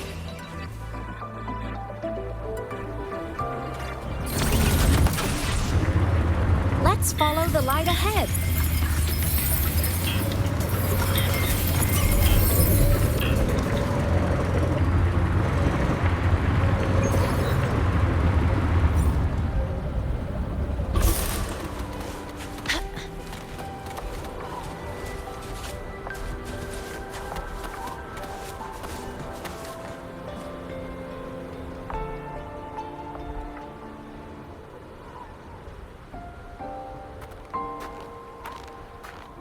So it was here.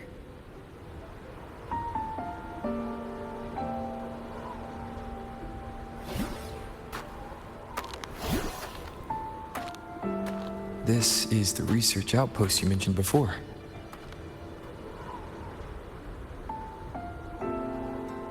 One of them. I worked at several outposts back then, but this one wasn't so lucky. The scan shows it was hit by a sudden void storm surge. No survivors. So that's why I never saw them again back at the academy.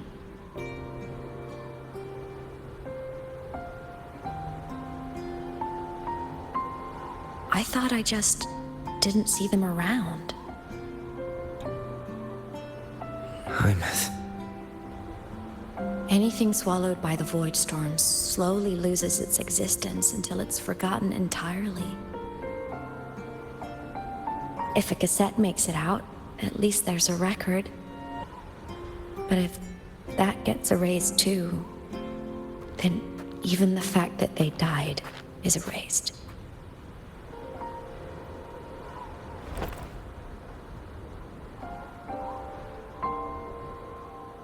Use the core. I want to see them again.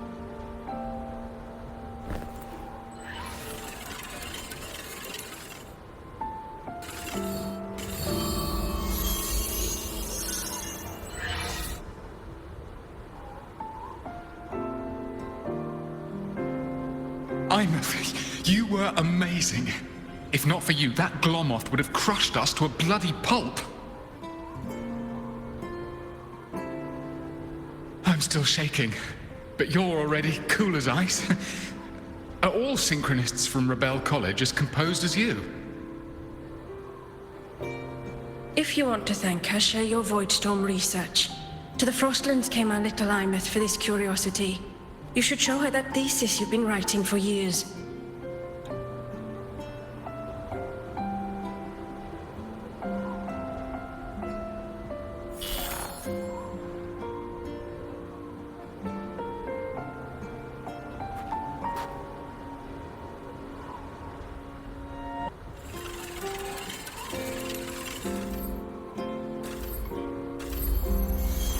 Plymouth, you think cassettes might be a breakthrough? I'm not sure. Right now, they're just for archiving. Actual transcription feels like a leap. Try looking to the exoswarm for inspiration. In Lahai-Roi, only one power against the void storm exists, and that all comes from the exostrator. Your thesis or your delicious stew. Either works. I'm not picky.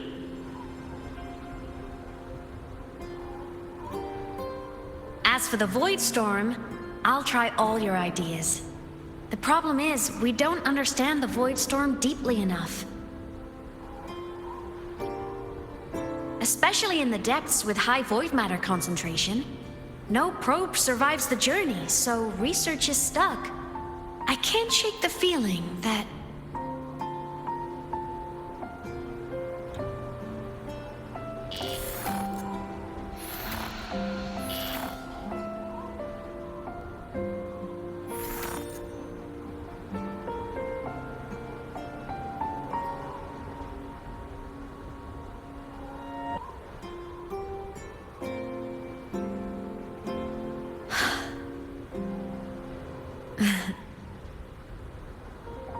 When I was a child, my parents were lost to a void storm. Soon after, I even forgot what they looked like.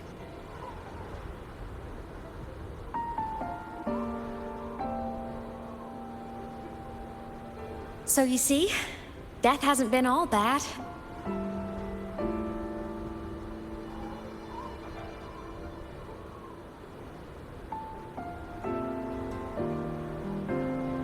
Once I became a digital ghost, void matter couldn't affect me anymore.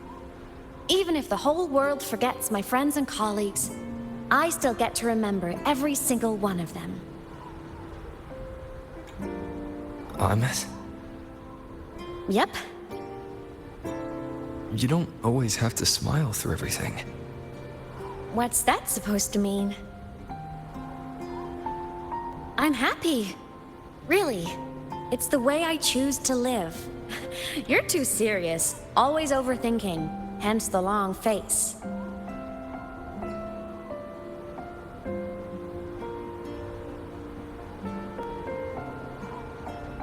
You wouldn't understand how happy this moment makes me.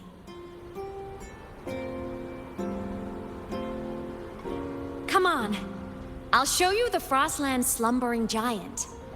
Lahai-Roi's Exostrider.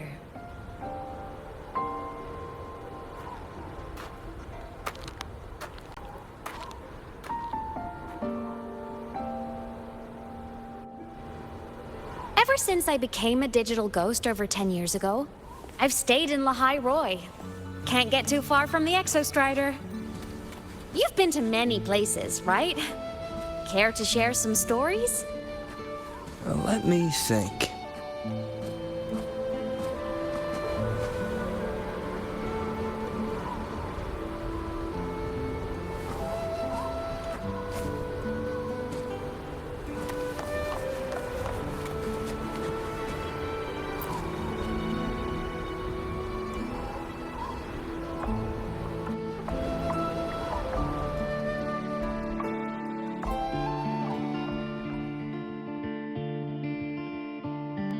So the rain holding Jinjo captive stopped. Time began to flow again, and everyone got to celebrate a new beginning with the Moon Chasing Festival.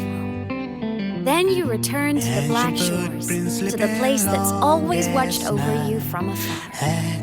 Oh, and the archipelagos, Raguna and Septimont. Oh, I just love how different these places feel. Storms are pushing us to all so wonderful. I love hearing these stories. Dive deep into the space, across the stars, running away to all the places where we've never been. There's our curiosity. Linger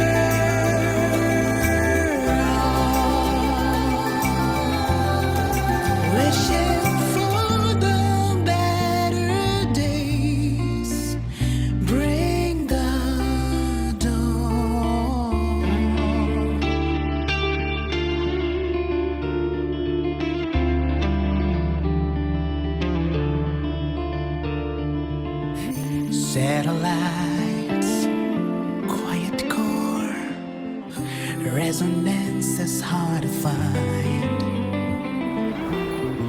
Meteors crash towards frozen crust that can't crush, crave for the unknown. Engine falls, frosted dreams. It wasn't all smooth sailing. Plenty of emergencies along the way. Still, it all sounds amazing. And I know you must care for some of the people you met. Tell me, this journey you've been on since losing your memories, have you been happy? Yeah. That's all that matters.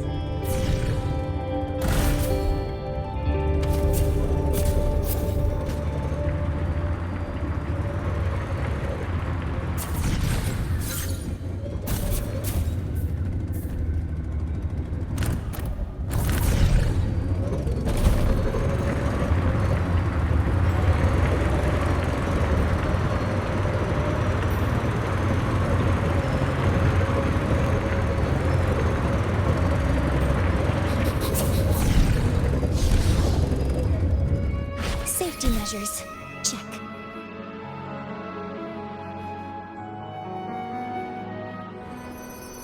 Ah. I knew the next stop would be here.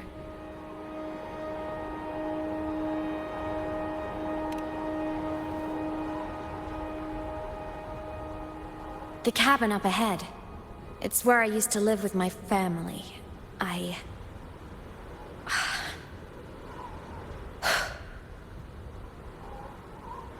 Sorry, I need a minute. I'm not ready yet.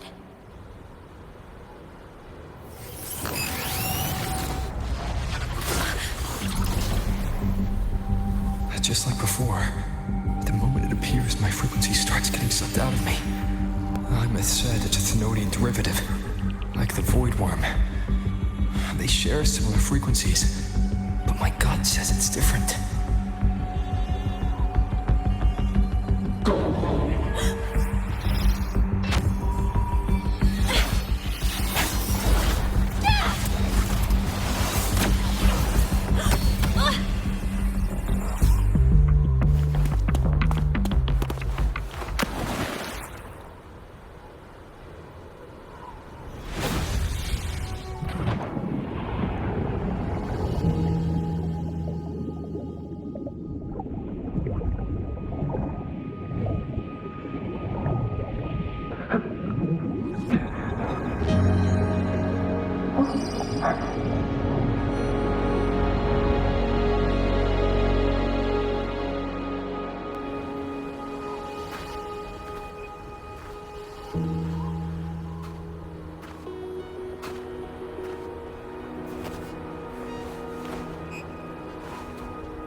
What happened to ya?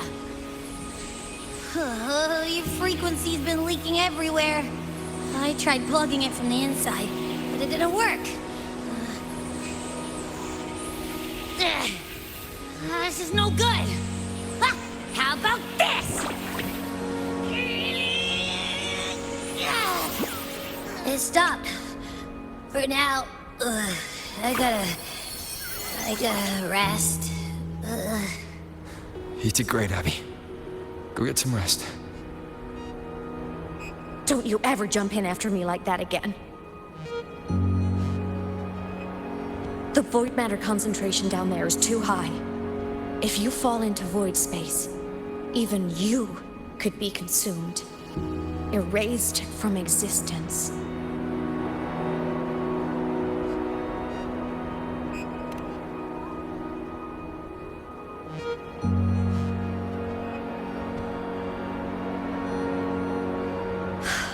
Always making people worry.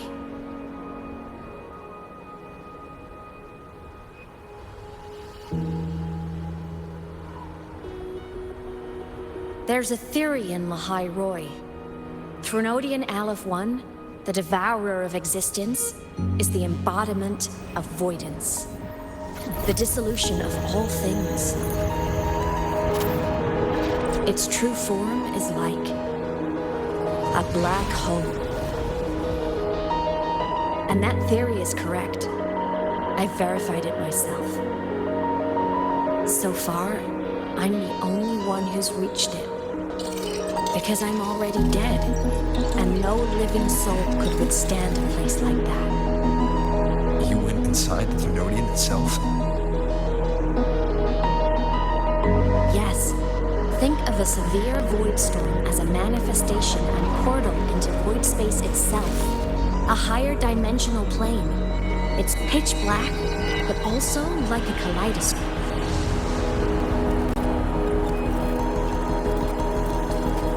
Inside, time and space aren't linear.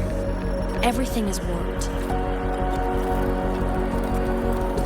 Things the Threnodian devoured from different eras can be sitting right next to each other. I know you fought many Threnodians, but Aleph 1 is different. It's already won elsewhere. Wandering through the void space, I saw the proof. The graveyard of civilizations is already ended. The Threnodian's presence in Lahai-Roi is only a sliver of its true self. It's been trying to break through the seal on the Strider Gate to devour Solaris.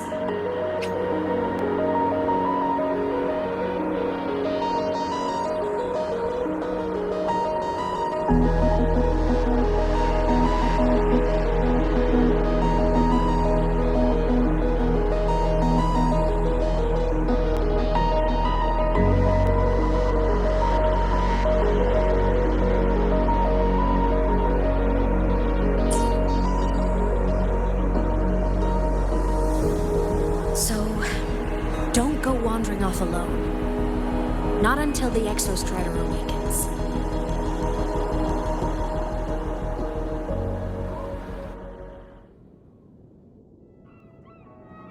Come, let's rest at the cabin.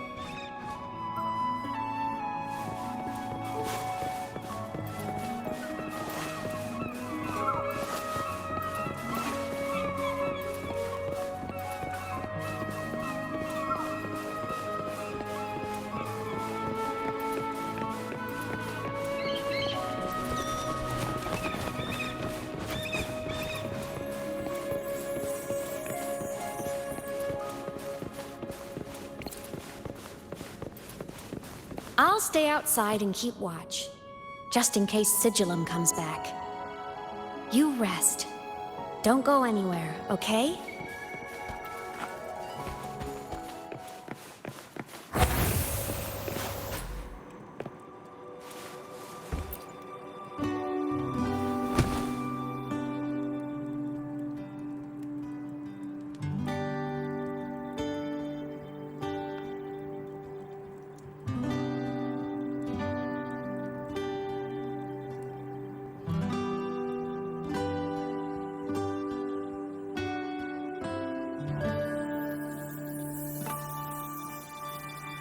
I thought I remembered something before in the lake. I should look around this cabin while I wait for her to get back.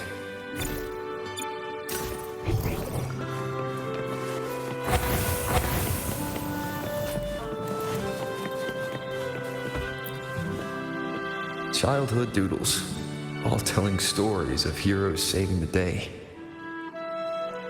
Well, she had a creative approach to art.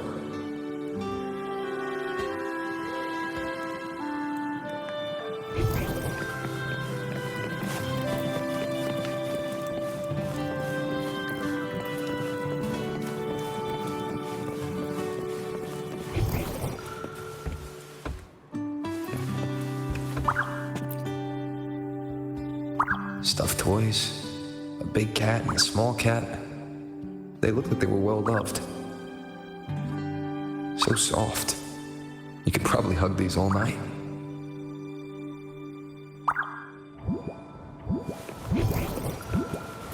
The Solaskin rushed toward the couch.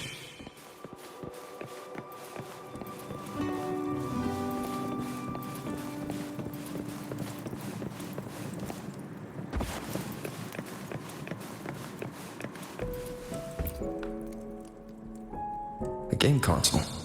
2 controllers. The screen is covered in dust. Hasn't been touched in years. Space Fantasy Katya 6. Split stars. Most games here are RPGs or co-op games.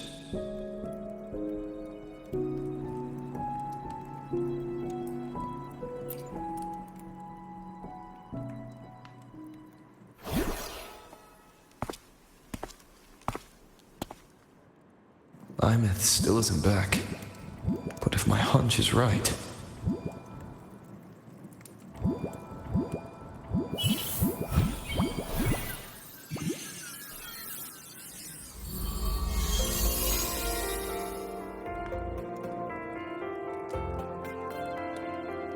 Imeth, have you been out terrorizing those snowfluff seals again? They scatter the moment they see you. Keep this up, and it won't be long before there isn't anyone left in the Frostlands to play with. Have you finished your lessons? You start school soon. Maybe spend less time gaming, hmm?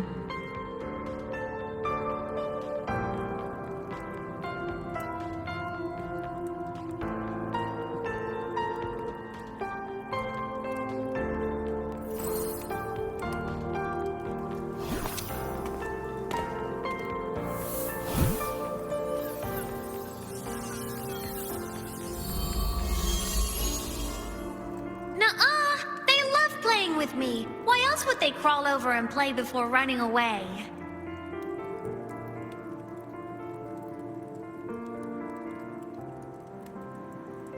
And my lessons... You promised me another level of split stars. No takebacks.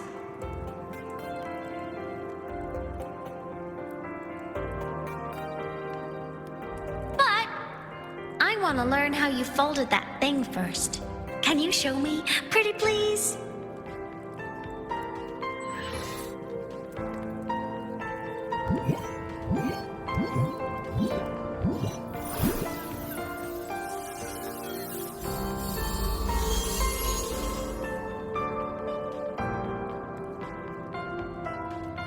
You mean the paper plane?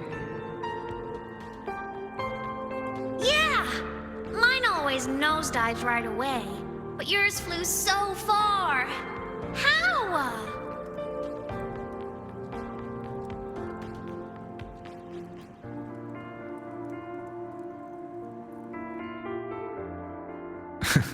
Of course, there's a trick to it. I'll teach you. But first, you finish your lessons. Then we'll fold planes together, all right?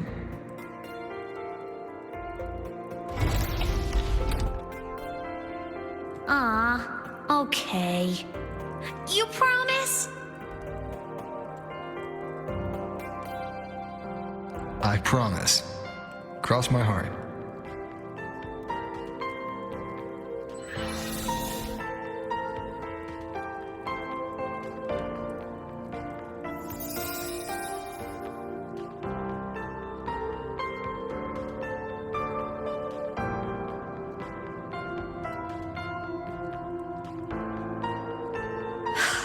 I've been wondering how to tell you this. And now...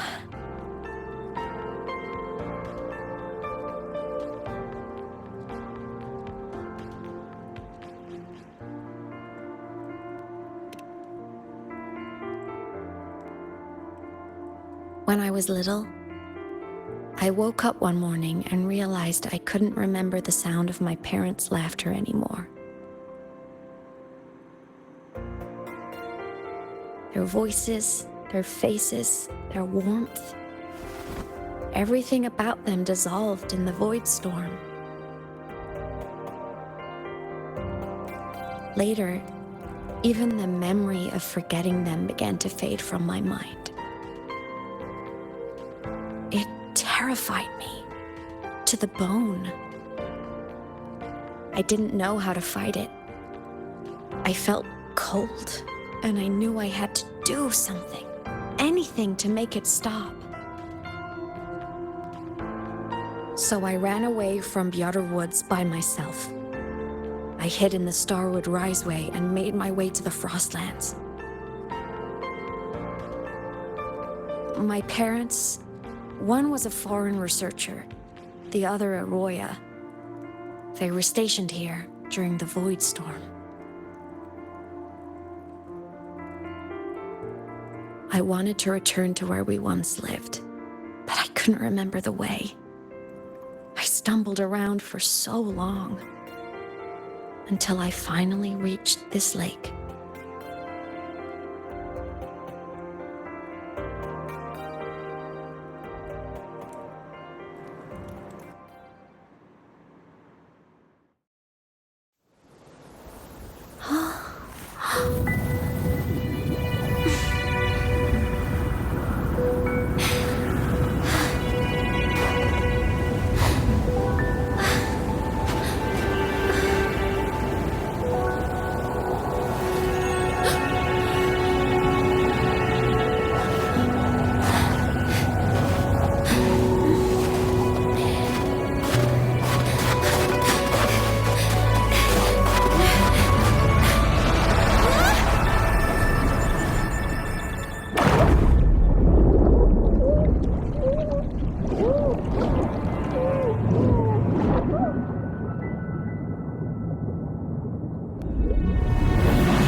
My past self saved you. I was sinking into the lake, choking. Everything was fading, until a pair of warm hands caught me.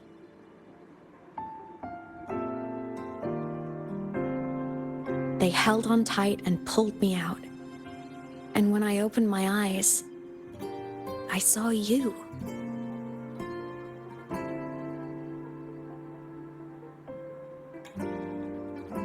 Then I realized the talisman my parents had left me was gone, probably lost to the deep. The thought alone broke my heart. I cried so hard, and you had no choice but to scoop me up, comforting me as best you could. You took me back to your cabin to get warm. And after that, well, you guessed it. I stayed with you there, under your care, until the day you left Lahai-Roi. Why did you keep this from me?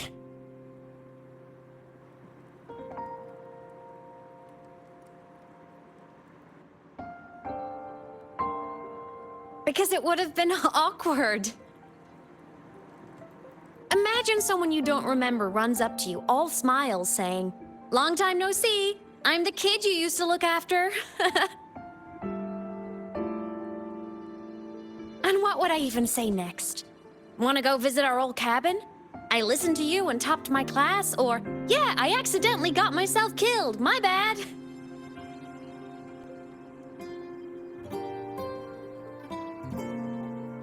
Saying any of that would only burden you.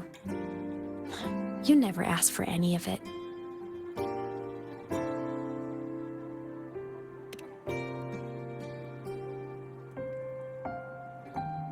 Since I woke in the Gorges of Spirits, I've met many people from my past. They've helped me recover pieces of myself. It's a good thing.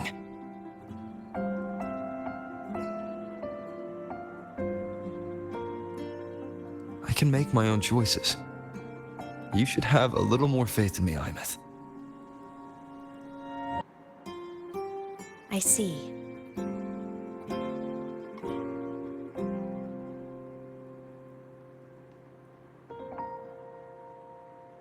Then I'll just shoot away. My freshman speech, my first song release, the time I hit a new sync rate record. You missed all the big moments.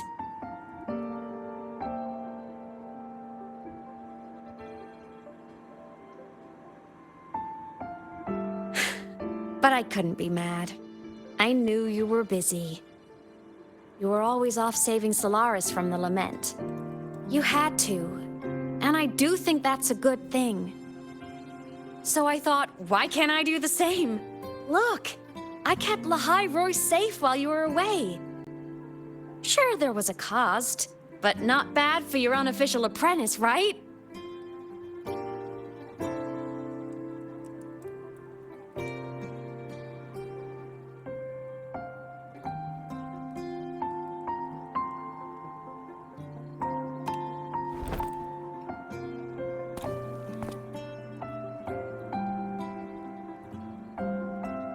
You think so?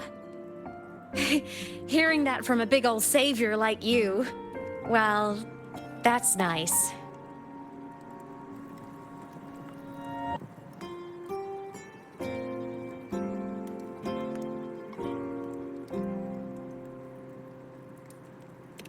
You mean after you left?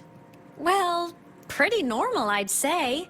Went to school, enjoyed my days, just like you wanted me to. And then, I became a ghost. Since then, it's been drifting between the Academy and Void Space.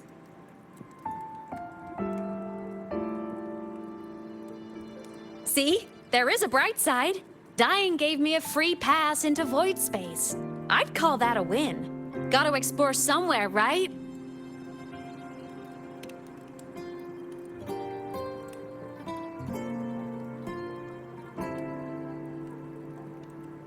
Saw you? Oh, you mean that thing you brought up in class? About me helping you take down the Eye of the Threnodian? Honestly, I don't remember a thing. But if the Threnodian was involved, it must have been in Void Space. Anyway, no clues from me. Threnodians having weird powers is nothing new. Or maybe you were just seeing things?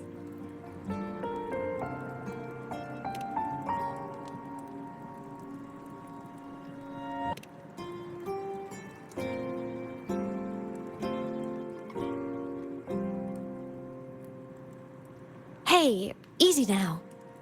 Just rest here tonight. We'll handle everything tomorrow when you're stronger. Project Rebuilding Myself is going great. Once we reach the Exostrider and recharge with the reactor, we can make for Sigillum and finish it for good. I will take care of the problem for you.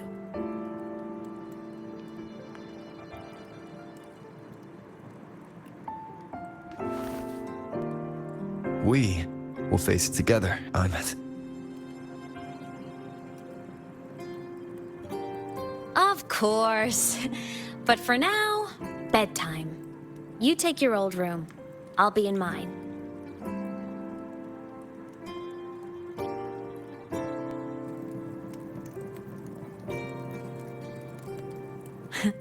Kinda takes me back, saying goodnight like this.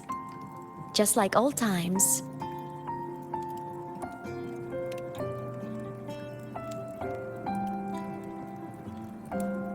Good night.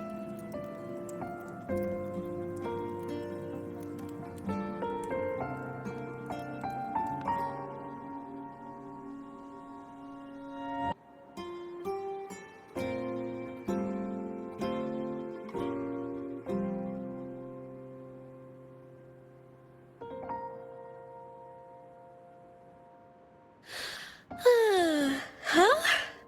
When did I fall asleep?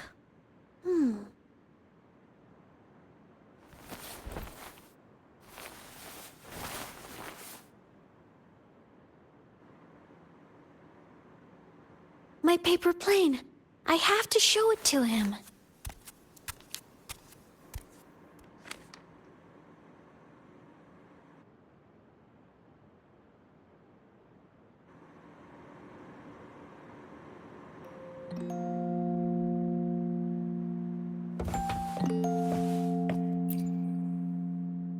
This cat stuffy he gave me is so warm.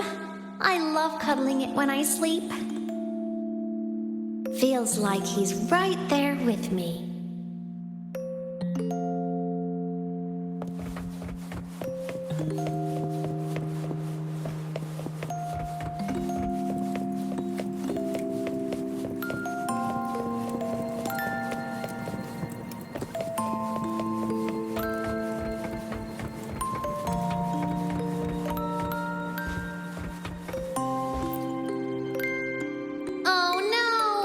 I forgot to save my game. That was my best score ever.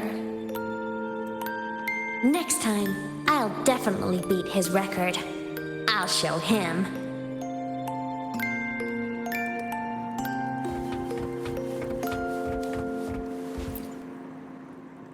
I drew my favorite story. The challenger fighting the dragon, and the lone hero battling the evil Galactic Empire. But I can't get the colors of their clothes right. Oh well, I'll just ask him to help me later.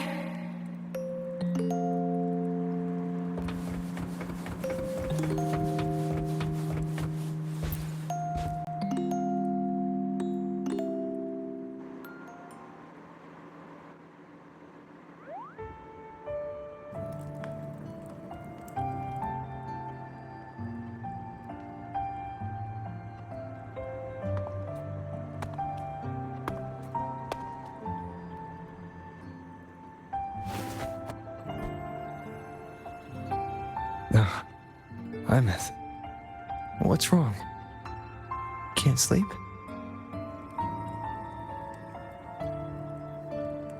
Are you sad right now?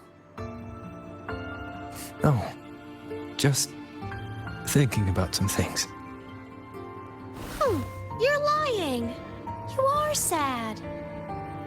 You see right through me, huh? I'm not sad. Well, to put it in your words, I guess I'm thinking about my homeland. Then, do you want to go back for a visit? I can't go back. Why?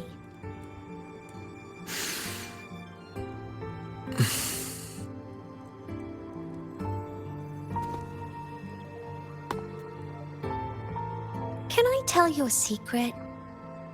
After Mom and Dad went away, my chest always felt all tight and heavy.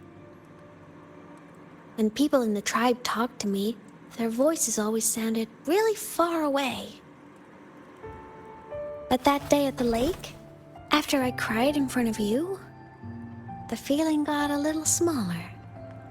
I didn't feel so bad. I know you can't say this stuff to other people, 'cause they all think you're super strong. But I'm just a kid, and I don't think you're that strong. So, if you need to cry, you can cry with me. I'm really good at keeping secrets. So, you don't have to be sad by yourself. Okay? My homeland is far, far away, Imeth. The people there gave me a mission. That's why I came here. What kind of mission? It must be really important to come so far. It's complicated. Too complicated for you right now. Then just pick a simpler way to say it. I'll listen really carefully. A simpler way. Put in terms of your space fantasy gacha games. I came here to save the world. To do whatever needs to be done to fulfill the mission. For as long as it takes.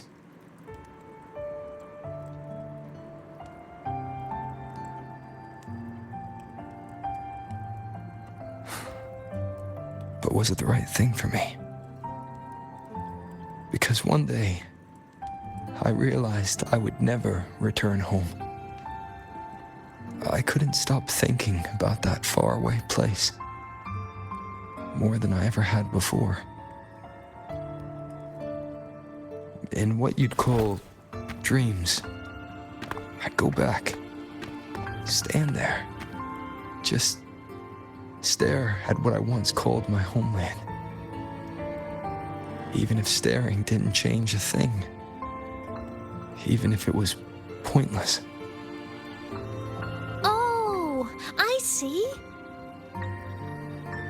You miss home. Maybe. But talking with you makes it not so bad.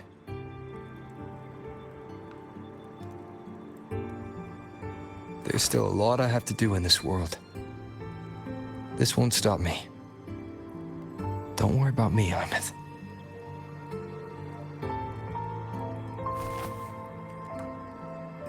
Yeah? I'm your family too.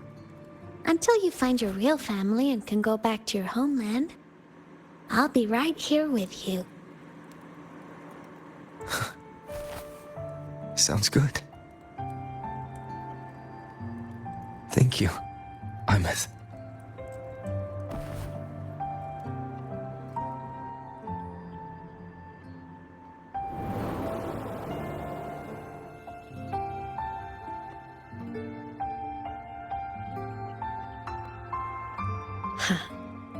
A dream of the old days.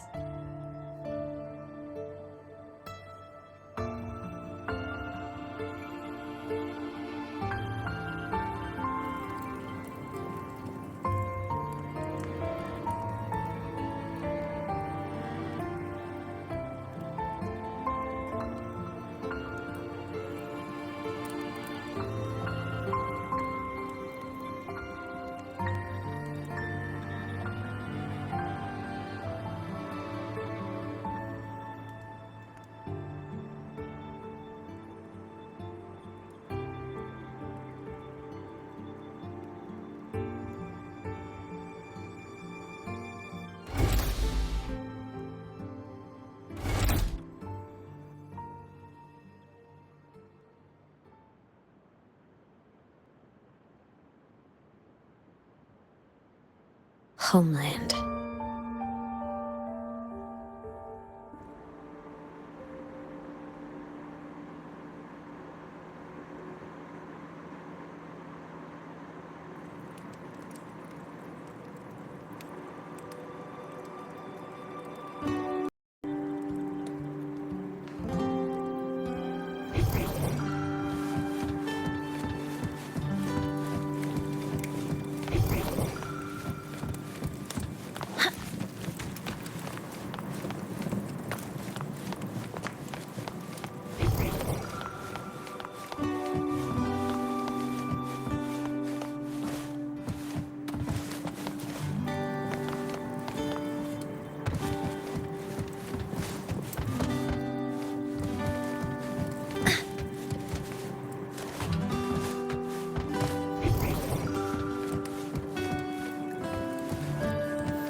Energy consumption increasing. Morning! Off to see the Exostrider we go!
The Exostrider is surrounded by water. perfect chance to test out that bike Dr. Luke modified for us.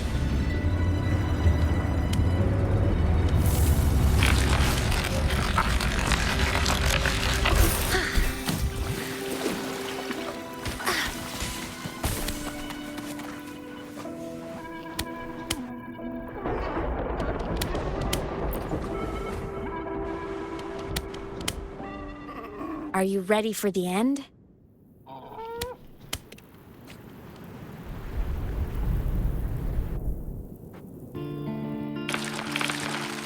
Imeth, once you get all your power back, will people be able to see you again? Hard to say. There's no precedent for my situation. It's all just theory. But what if it works? What would you want to do then? Haven't decided, but I'm definitely going on a proper tour of the Academy. If that happens, can you come with me?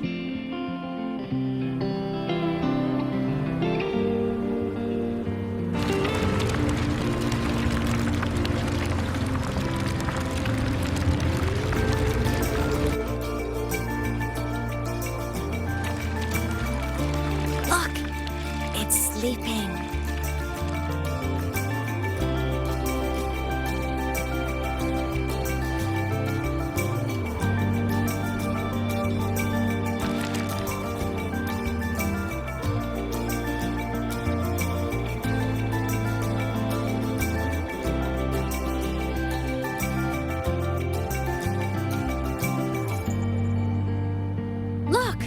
We've reached the Exostrider's feet.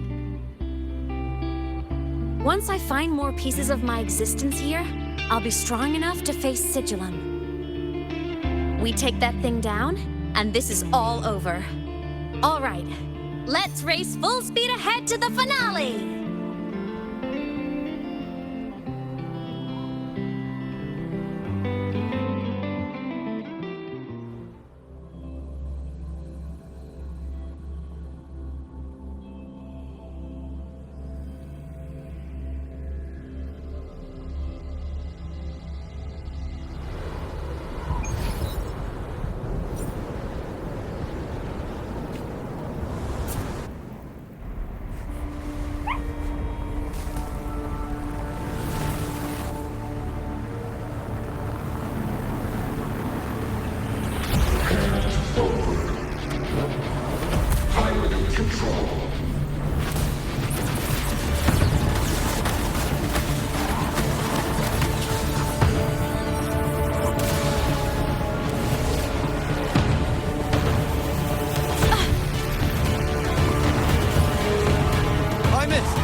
Block my path.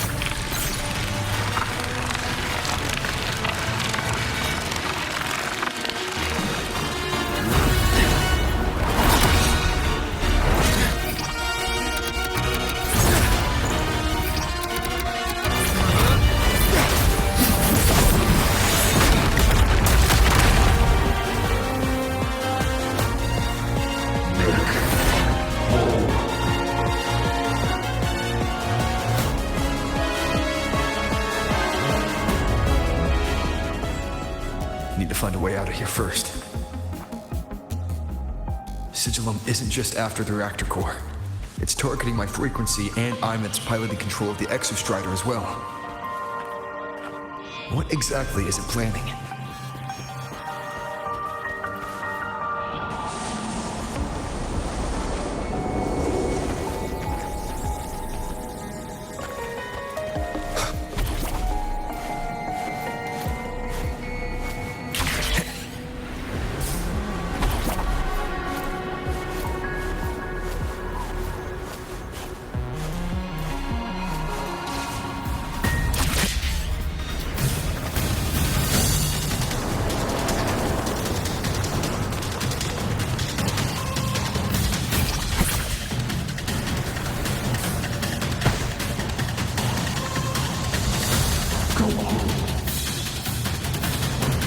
Enough!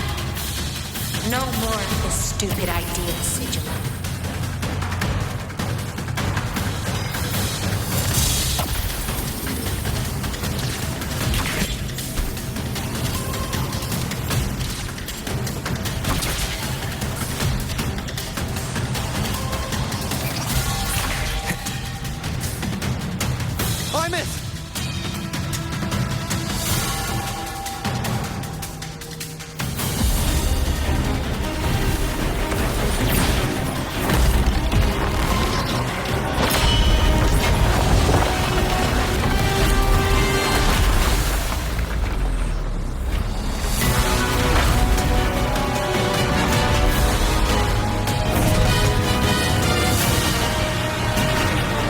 Destroying you is the only way to protect him. Then so be it.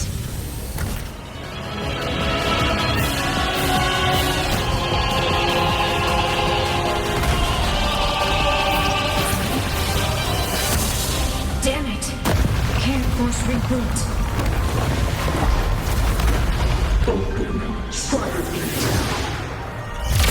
Not while I'm here. Don't even think about it. Hymus can't fully control the Exostrider. She needs my help.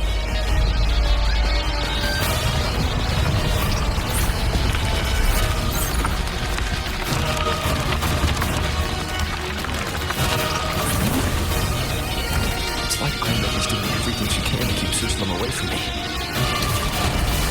And then there's the Strider Gate. There must be a connection.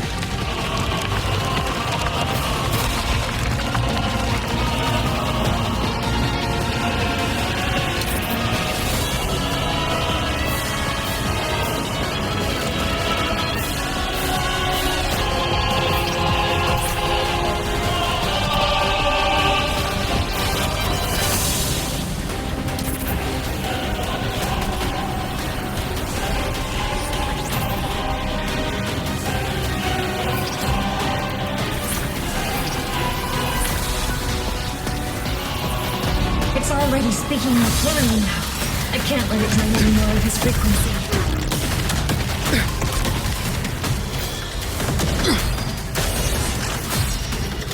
Gotta pull it inside.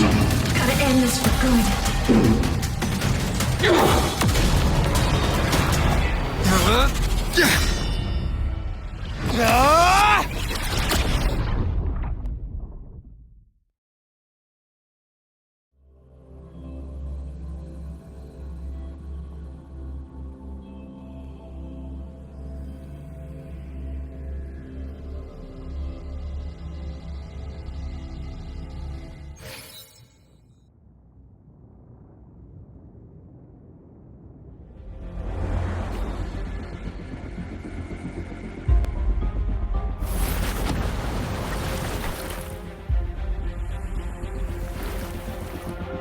Are you alright, Hymus? All good. Inside the Exostrider, I'm the one in control. Go home.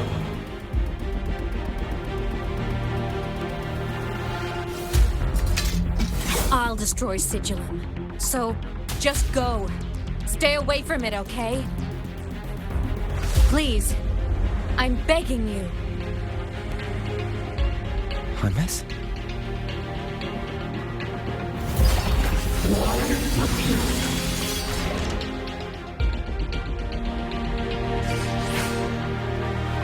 So lonely.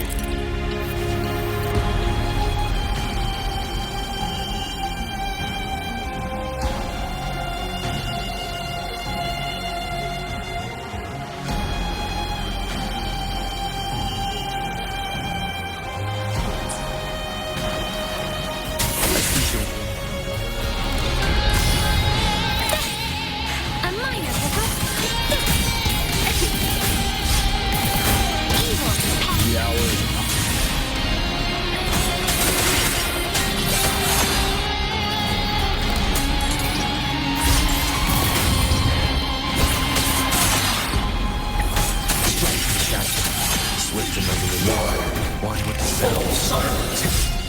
Shadow descends. None shall whisper. The wicked.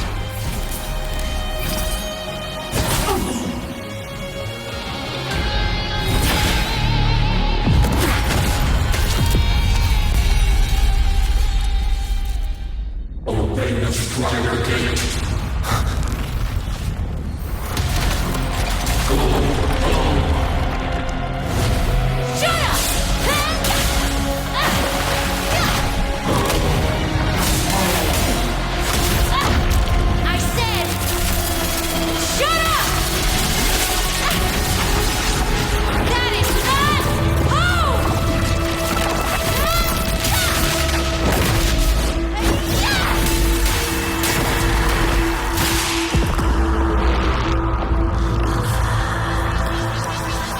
I won't allow anyone.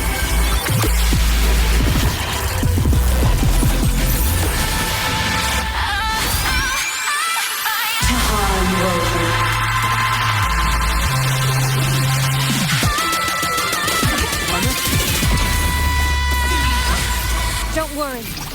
It will end soon.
What exactly are you hiding from me?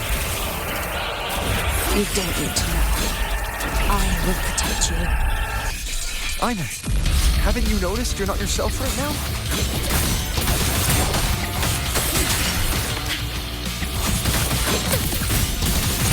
The shackles of purpose break here.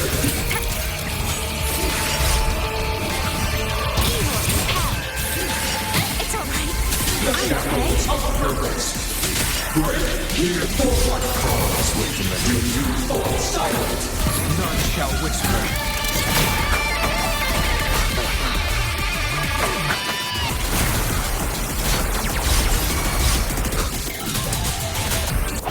One with the sound. Stars, descend, and perish.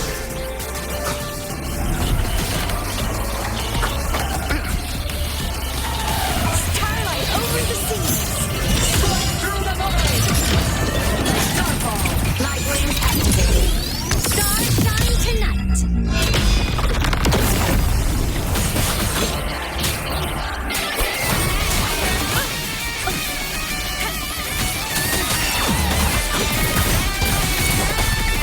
For what cause? Do you fall silent? My existence is pain. Swift and resolute. For what cause? Do you refuse?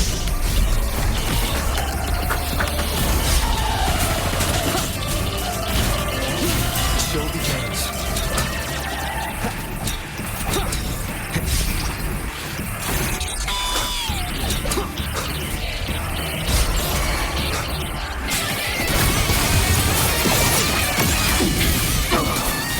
Protection! Soul singing harmony! To the Savior's victory! The world is mine to guide. Objective lost. Must rescue. Hope consumed my time.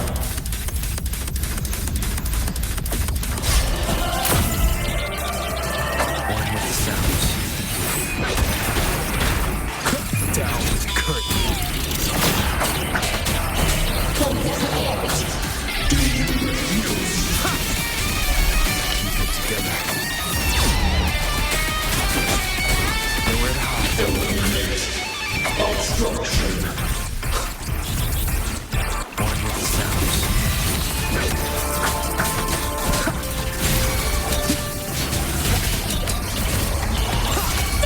Feather drones assemble! Swift and resolute. Flawed trajectory.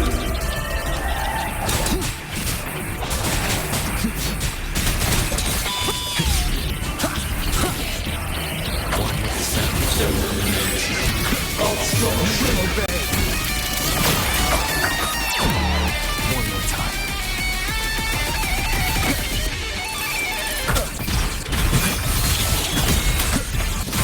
Blade pleads tonight! Peril! Purged in light! Body limit unlocked! The Savior rises!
Imeth and Sigil are gone.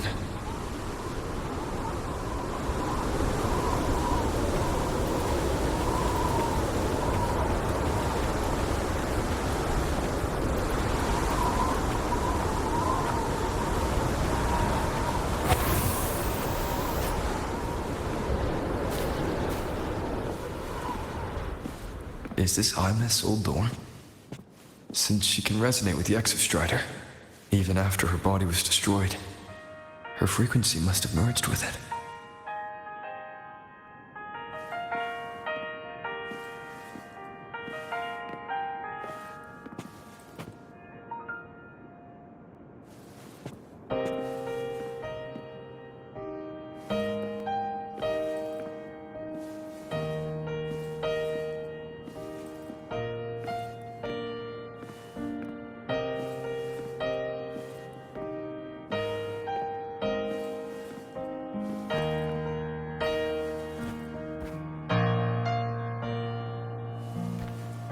Isn't it so incredible?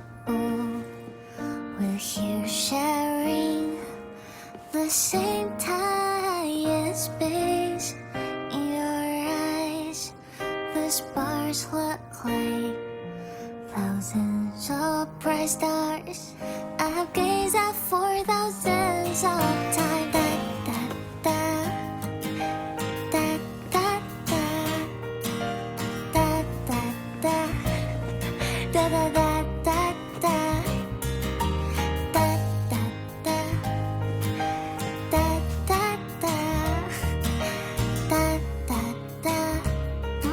Goodbye.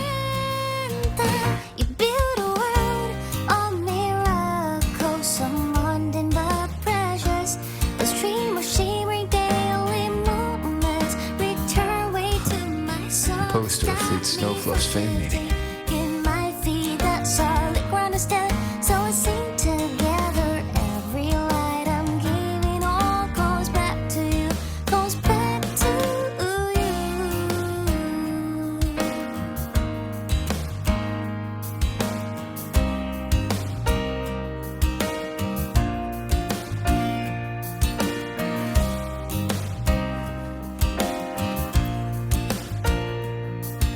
A photo album.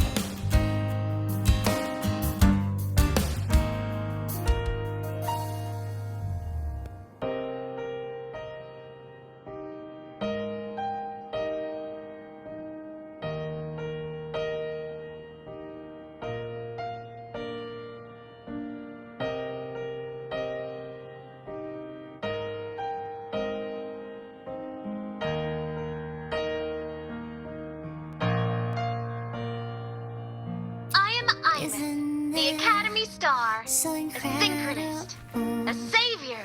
Please Don't look at me. The same time and space. In your eyes, the sparks look like.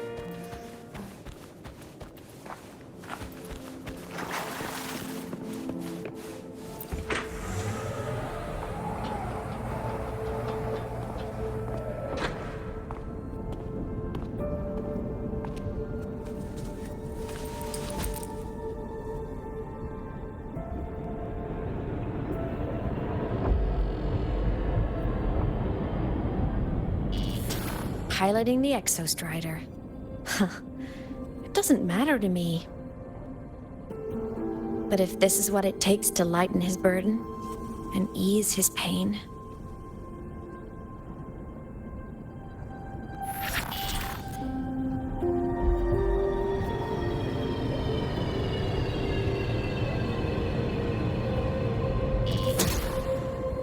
Saving the world.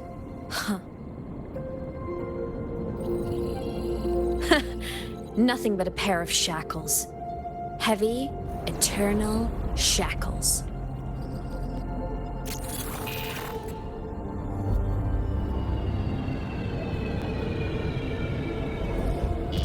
No. He can't ever know this. I must keep this secret. Bury the truth deep.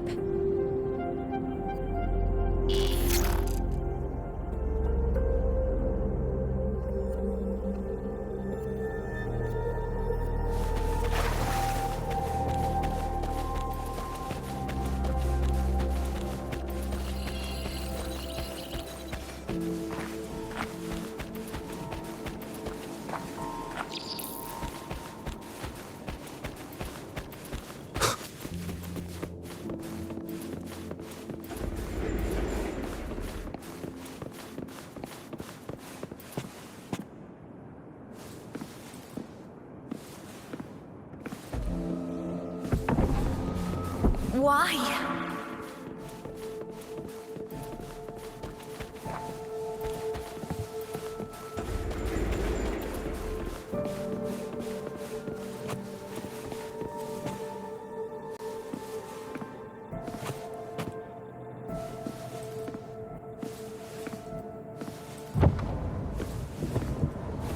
It hurts.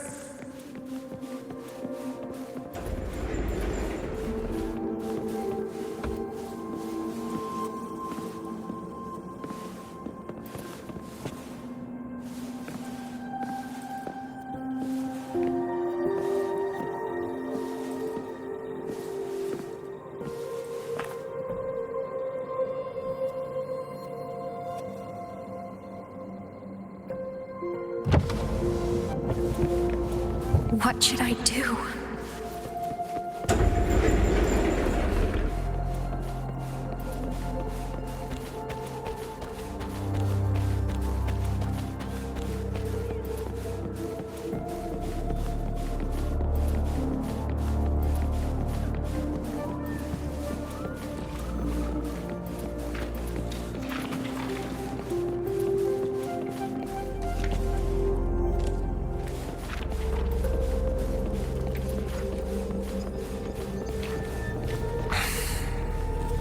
I can't go back.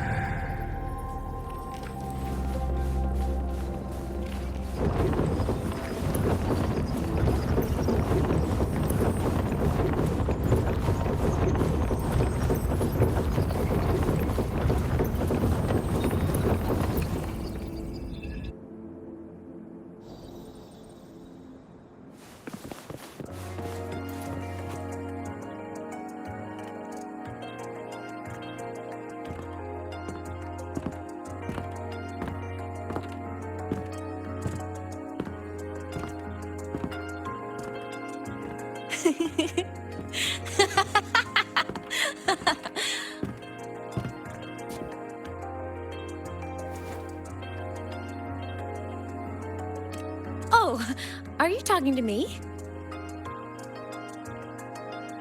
I just heard the most hilarious story. Couldn't help myself.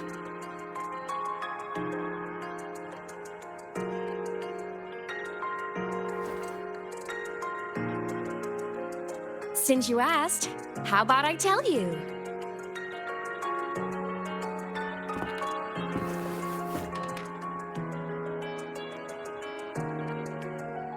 Once upon a time, there was a black cat who set out to save the world. Why? Because everyone told the cat it was a savior. The cat didn't get it. When it opened its big golden eyes, it was just stuck in this tiny cardboard box.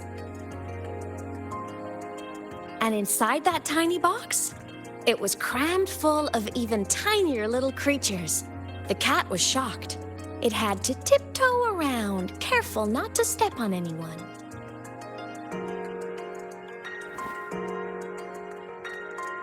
These tiny creatures, even living in their tiny box, had so much misery, so many disasters, constantly just waiting for the other shoe to drop.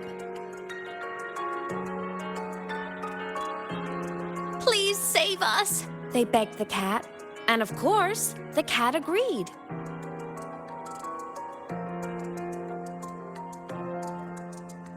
Even if they hadn't asked, the cat would have helped anyway, because that's who the cat believed it was, a savior. And so the cat took up its sword, always fighting, always talking, always roving. Saving the world over and over. Until one day, it realized the cardboard box had been sealed shut.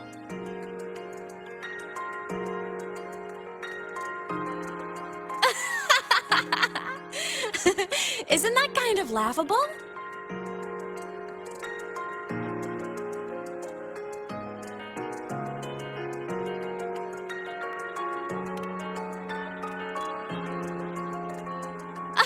Where's your sense of humor?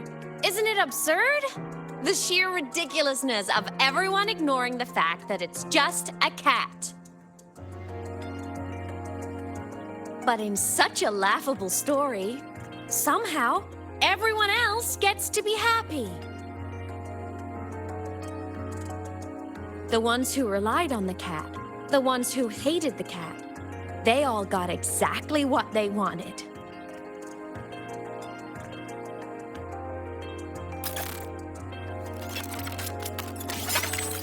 But what about the cat?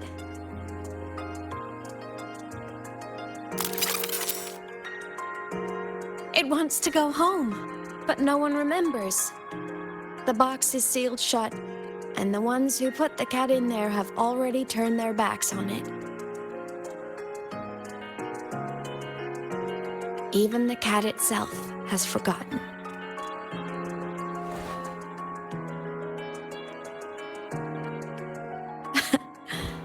Isn't that so absurdly laughable?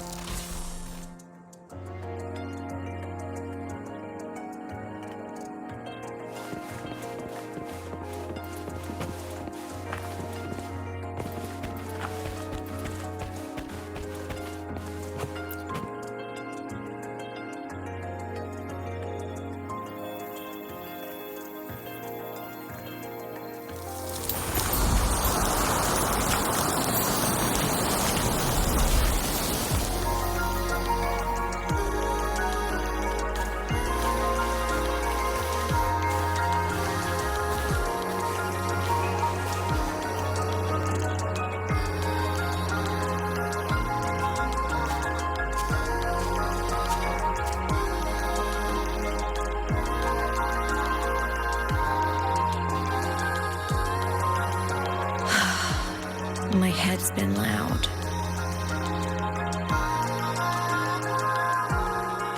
There's this question that just spins and spins up. I still don't have the answer.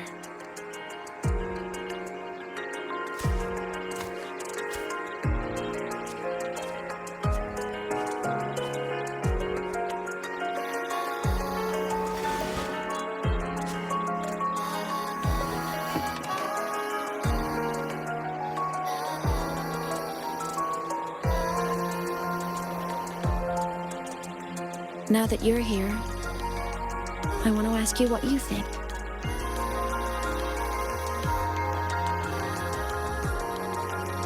That person is my family. Family is supposed to look out for each other, protect each other. So I want to do something for him. He doesn't say it, but I can see it. All the stuff piled up inside him. The more you hide, the less you share.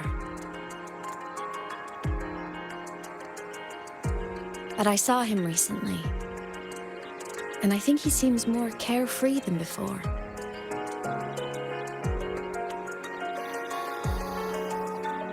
The sunlight in Jinjo, the flowers in the Black Shores, the winds of Renacida. He told me all about this new journey. It made me happy, truly happy for him. I guess forgetting can be a blessing. If you don't remember something, it can't hurt you.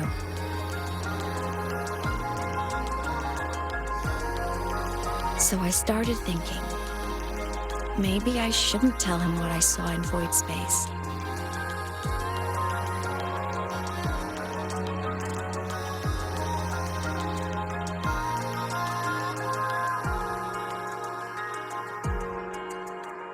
All that pain he carried about his home, it's gone now. Why bring it back?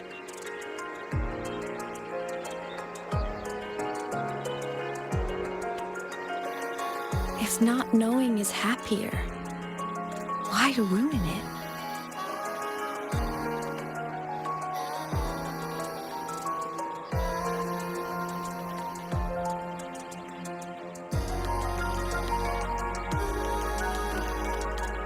Even if the truth destroys that happiness, I can't. I don't want to see him hurt. I want to protect him. We all need a little hope to keep going, right? I want him to hold on to that hope.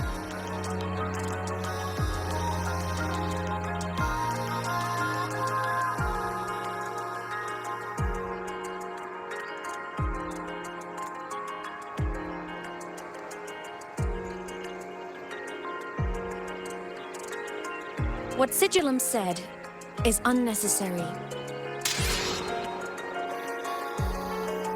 It's been feeding on his frequency, trying to complete itself, spouting things that should have stayed unsaid, things that would ruin his peace.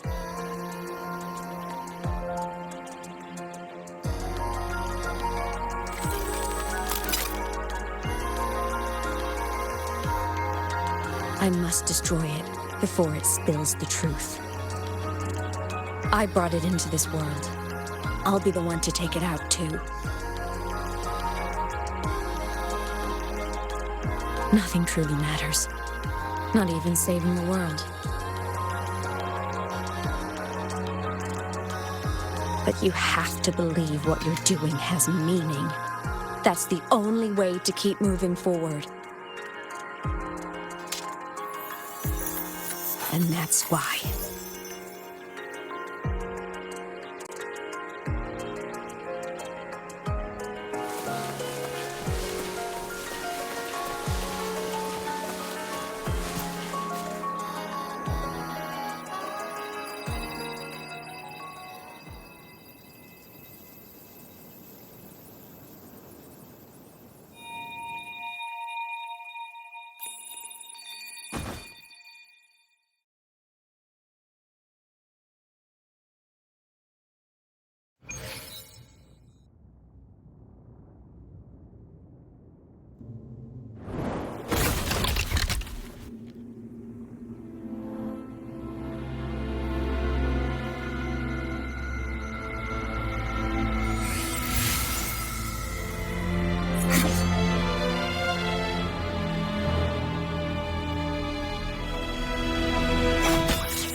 Stop, Imeth. I told you to stay out of this.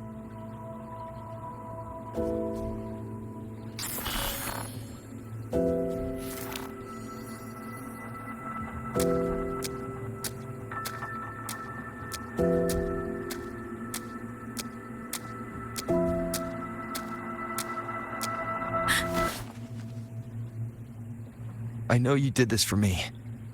Protect my happiness. And I'm grateful. But it's over now. I need to hear it. All of it. Whatever the truth is, it's my burden to carry. My choice to make.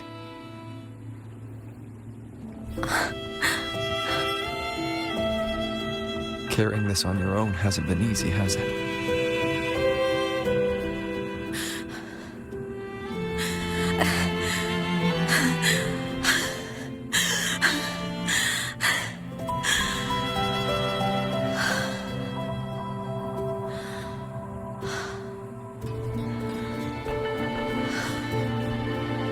Do you really want this? Even if it changes nothing. Even if it only weighs you down. Things only weigh on us because they matter.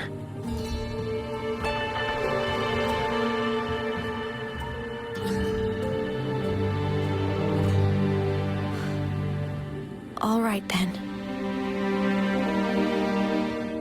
Back when we lived together, you once told me you'd come from a faraway place. That you were on Solaris to carry out a mission. Current research suggests the Exostriders and Sentinels were made with technology from the same civilization. I think that civilization is the faraway homeland you spoke of.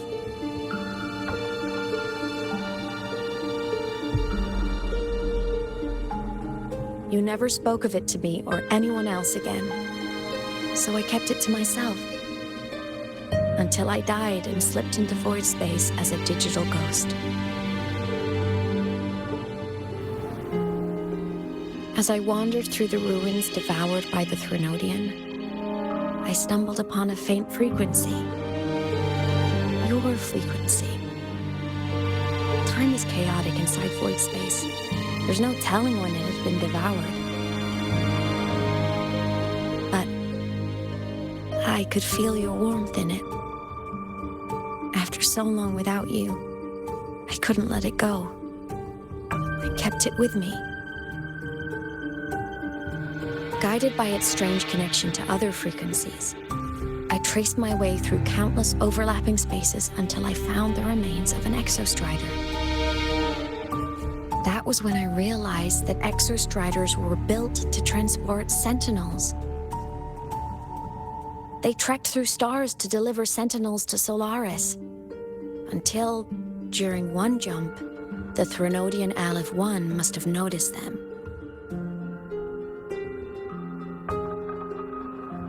Its hunger had festered for so long that not even devouring the entire universe could sate it now. That frequency then led me to another relic consumed by the Threnodian, a creation built by the same makers of the exostriders. It was beyond my understanding. I could only guess its purpose. A communication satellite. And within its ruined shell, I discovered frequencies tied to you. From those fragments, I saw the messages you sent home. Not about your mission, but full of longing.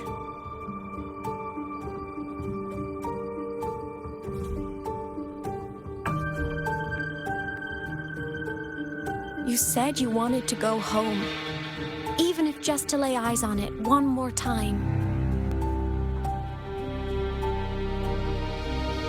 But their reply was a rejection, because it wasn't part of your mission, because it was unnecessary.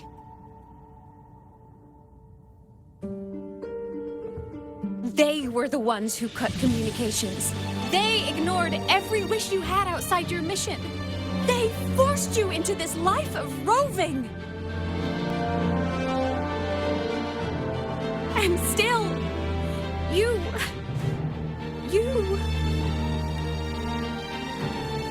crossed the stars to fulfill their wish. How could they? How dare they treat you like that? In that moment, I was drowning in pain. I didn't know how to help you. I didn't know if I should tell you. I didn't know what future you'd even want. That's when your frequency I'd been carrying with me, it was corrupted by the void matter. It tore through my power, and Sigilum was born.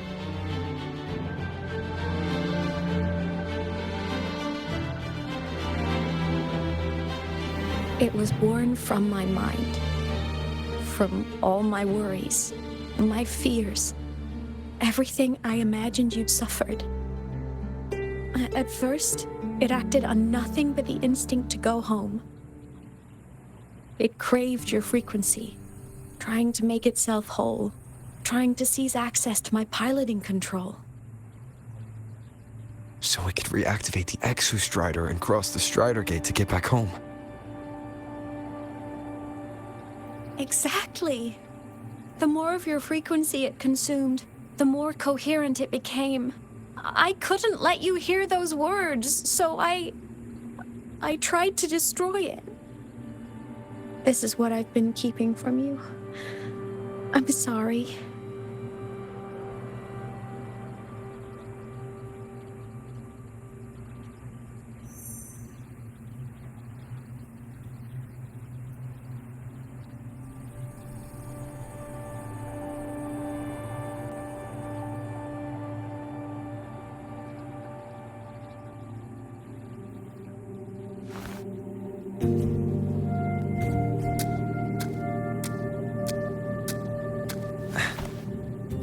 I'm glad you chose to tell me this, Imeth.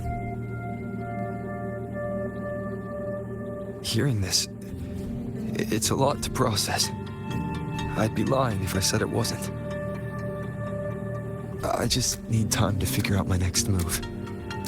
This homeland of mine, even saying it feels strange to me. But don't worry. The journey I've had since losing my memories, the hope I found, that's mine to keep. No one can take that. Saving the world? I never saw it that way. The people and civilizations I met, they saved themselves. I was just there to help. Jinjo's soldiers fought through retroact rain till dawn. The Black Shore's bloom bearers ran themselves ragged across distant lands. Ridicida's factions all dared to defy the dark tide. Lahai-Roi's people never stopped reaching for the stars. I'm no savior who fell from the sky, and no one ever saved themselves by waiting for one. There's been plenty I couldn't do. Losses I couldn't prevent. Sacrifices I had to accept. But I'd do it all again. Every bit of it. If this was a mission from my past, I'd be lying if I said I didn't care what they thought of me now. But that's a question for later. Right now, we have more important threats to face. The fact that I choose this path even without my memories, that tells me this is who I am. I can't stand by while the lament brings suffering. I care about this world too much. But I'm afraid you'll feel alone. With everyone here? With you here? Not a chance. I will be there for everyone as we head toward our shared future, leaving the past behind.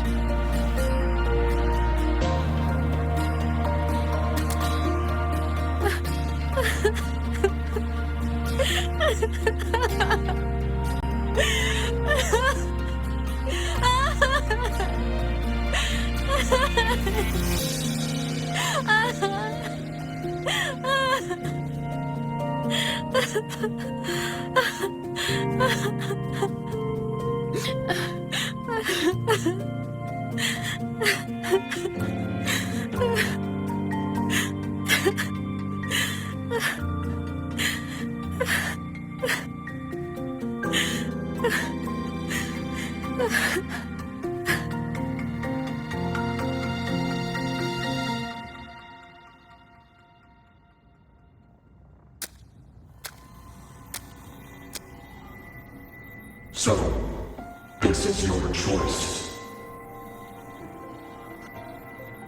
Is it worth it?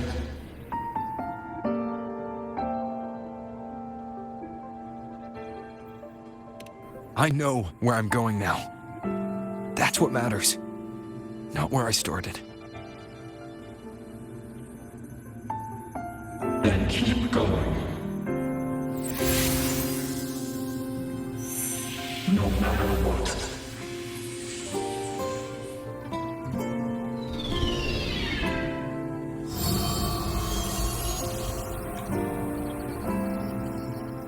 The core.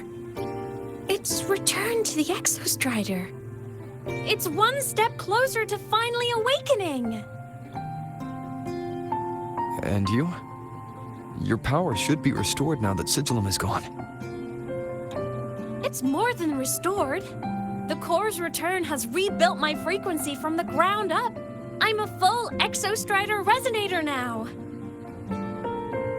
My original body is still gone, of course. I'll always be a ghost in the machine. But my existence is now strong enough to be detected. It's like a faint current turning into a bright, flickering spark.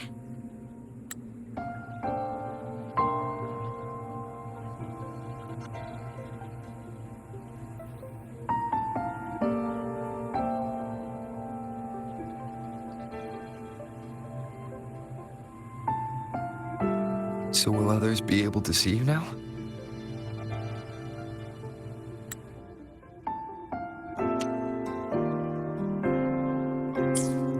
That's right. Guess our little road trip movie's come to an end. Time to head back to Star Torch Academy. Together.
All good on your end, Golden Boy?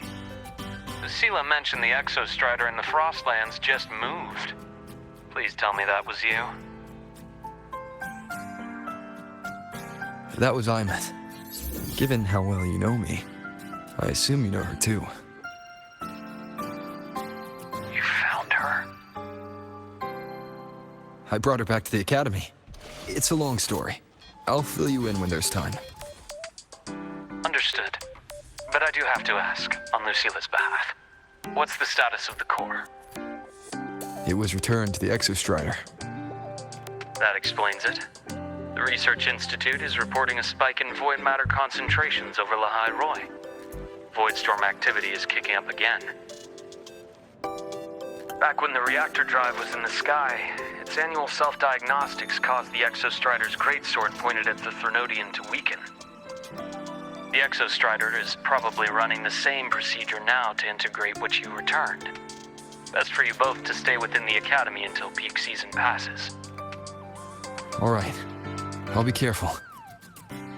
Next time you're in the infirmary, we should revisit your old plan. The one tied to the Exostrider, the Strider Gate, and the Threnodian. For now, just be with Imeth. It must be a great relief to have her back. I'm happy for you. You've earned a break. Get some rest. Looks like Imeth is at the auditorium. What's she doing there?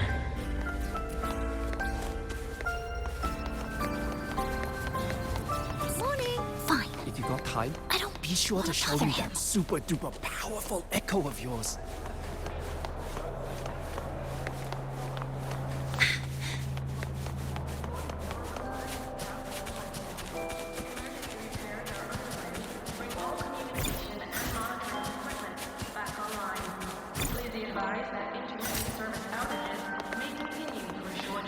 Let's just make do with a Nutri-Pack for now.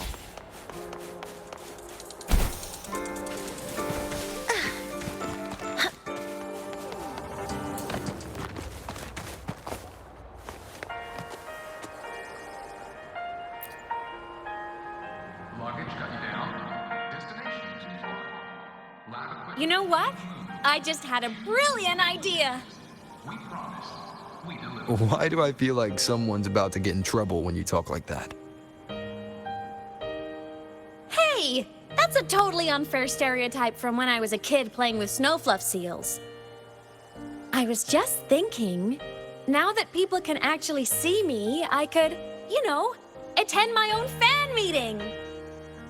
An unfinished song completed after all these years. Doesn't that sound amazing? I know, right? You have to come too. You have to see this star perform. Forget all your worries for a night and just enjoy the young energy of Star Torch Academy.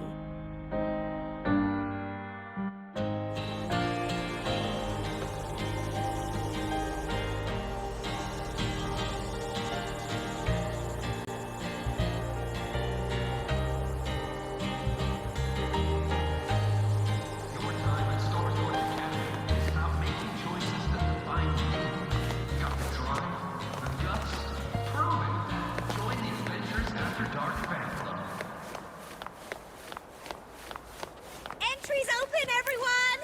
The fan meeting.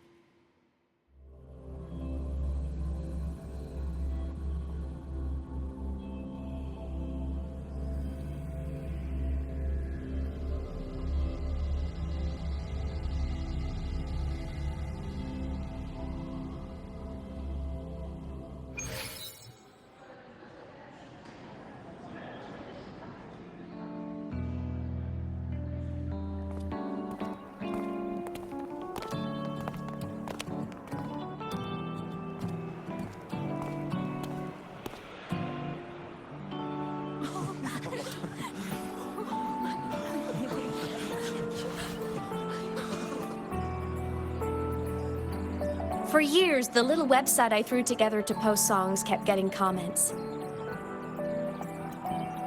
They'd talk about how much they loved a song, or share problems they were having in their lives. And then, they started connecting with each other.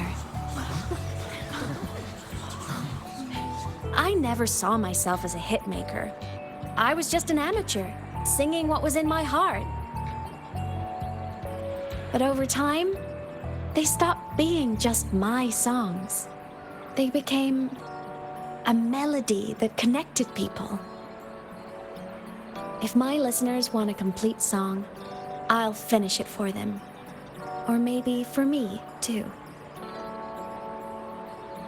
You really do care about the people of Lahai-Roi, don't you, Imeth? I guess I do now.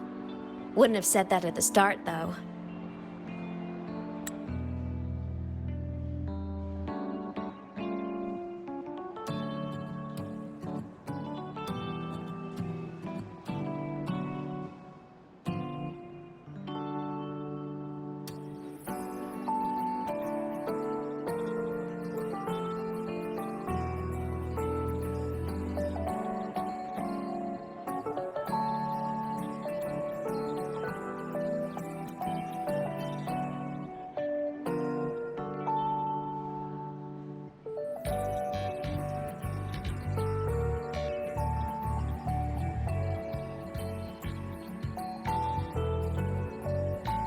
To be honest, I never had some grand passion.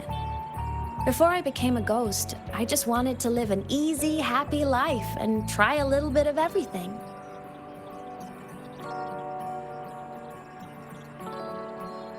And my whole I want to be a savior thing? Well, that was just me trying to copy you.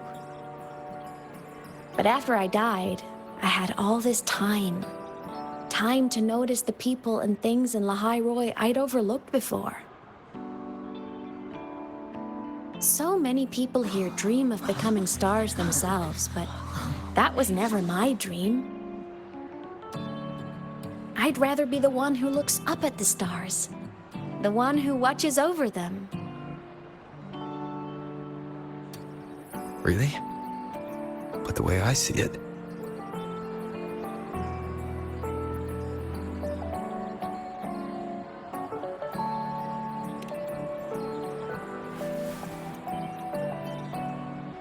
go on then, Imeth. I want to hear you sing. You'd better, because you're my most important audience today. But first, you need a better look for the show.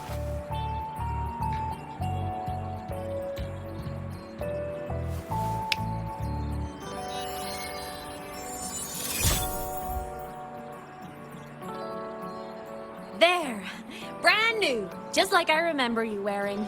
Looks good, right? A new place calls for a new look. Ah, this brings me back. I remember when you used to wear this around the academy. You'd leave a whole trail of swooning admirers in your wake. Solaris' great savior.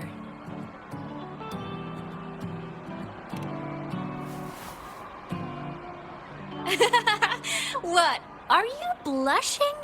Since when is having charm a bad thing? Now, go grab that seat over there. Best view in the house. I scouted it myself back when I used to nap through lectures. As for me, it's showtime.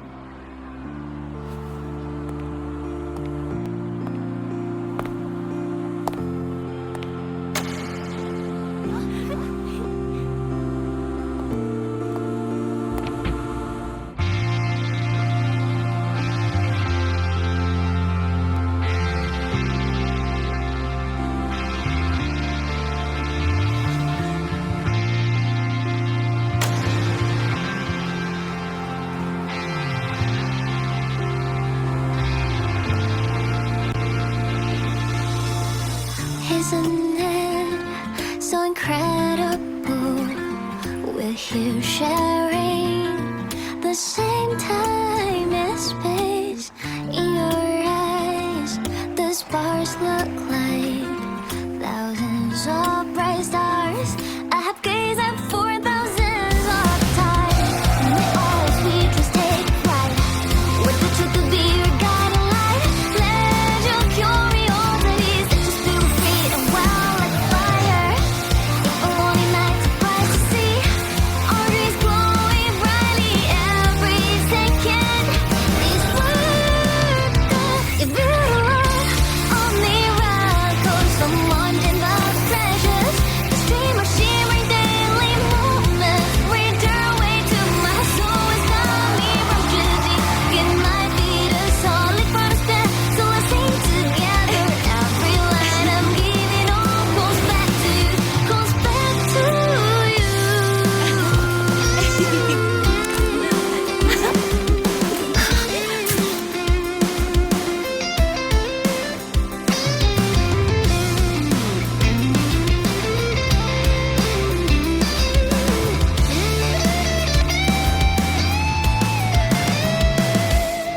Plymouth. I heard that name from a senior in energy science, but I never imagined she was Fleet Snowfluff. No! No, I can't accept this. Why? Because she was the social butterfly of the academy. The professor's headache and their golden student all in one. I still don't see why that's upsetting. It all sounds great to me. Her song, Fallen Petals. After hearing it, I always pictured Fleet Snowfluff as a tender, gentle soul. But now... I mean, she never really seemed that way from her online replies. Maybe your impression of her was a little too personal.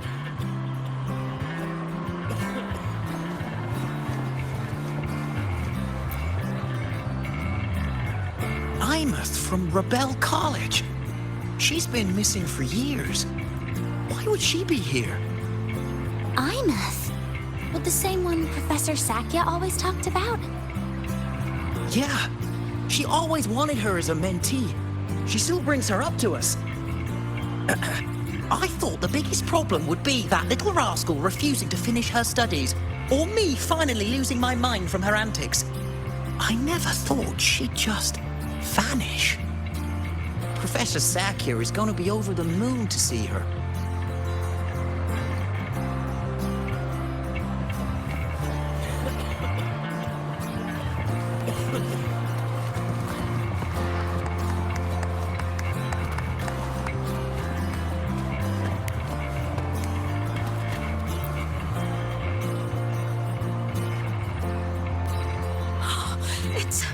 It's her! Fleet Snowfluff! That's definitely her voice. Oh, I can't believe she's actually here. See? Skipping class was totally worth it. Oh, she's so bubbly and spirited, just like her songs. I'm getting her autograph later. Of all the songs she's posted online, my favorite is Indigo Universe. What's yours? Of course, it's the Tard E song. It's so funny and catchy. You can't be serious. That song's pure brain rot.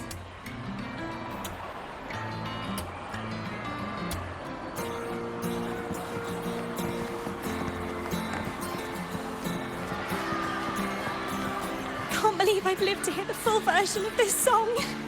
I'm gonna cry. Oh, you're so talented. Why did you stop posting new songs all these years? An autograph! Please, Fleet Snowfluff!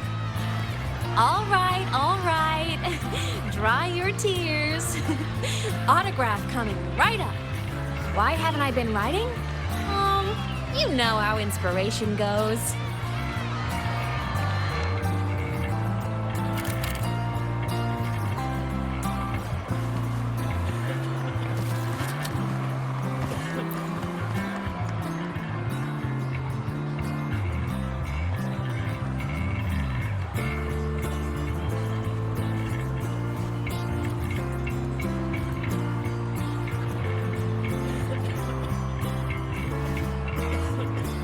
Homeland, the Sentinels, and the Exostriders.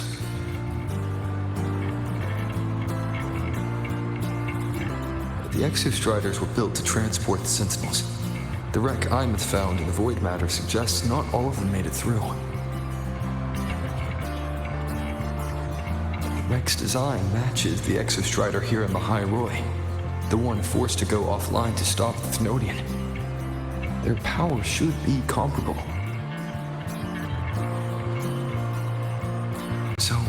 Why was one destroyed and devoured, while the other managed to stop the Thnodian and seal the Strider Gate with its greatsword?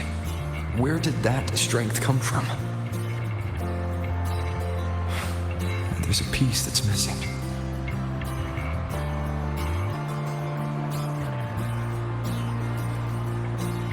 All done. Let's go.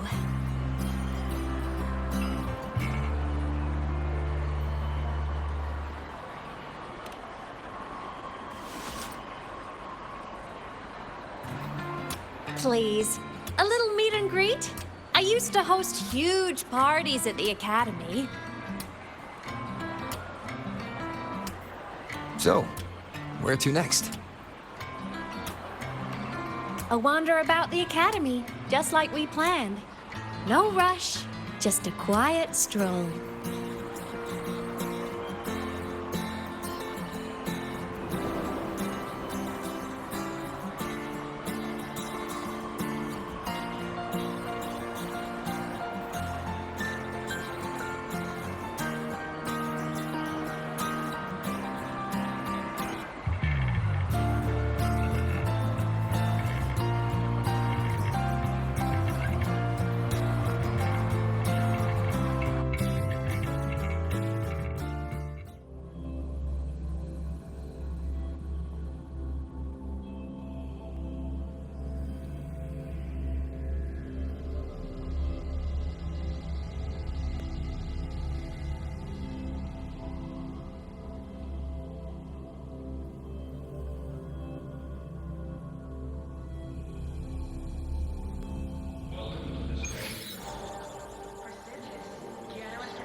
This is incredible. Having company like this? The boredom I felt as a ghost could have literally killed me again. Wanna go up top to feel the breeze?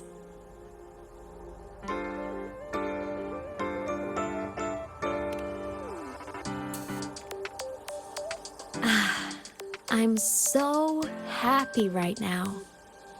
Really. Even a fake sky can hold such beauty.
Let's just make do with a Nutri-Pack for now.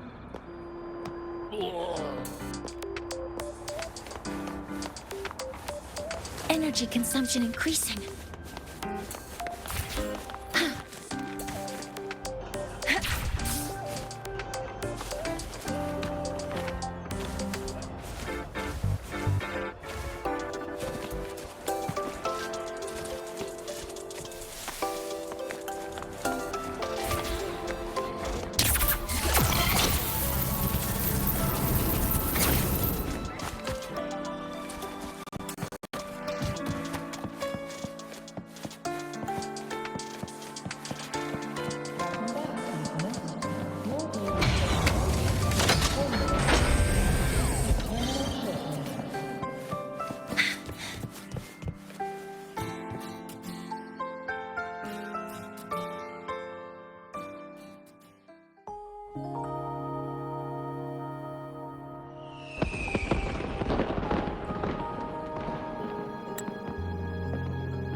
Now that your frequency is stable, what will you do next? Stay in Lahai-Roi, maybe?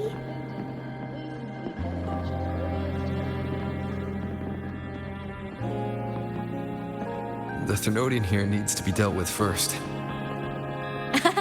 Of course. Typical workaholic. I knew you'd say that. Aleph 1 won't be an easy fight. But I believe in you. You're the one who keeps making the impossible possible. And after that, Will you keep traveling? Any destination in mind?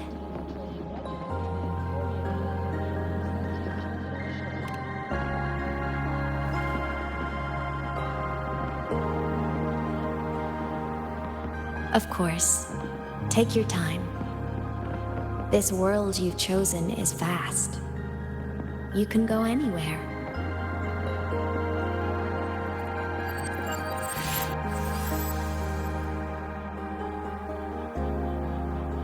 Are you leaving now?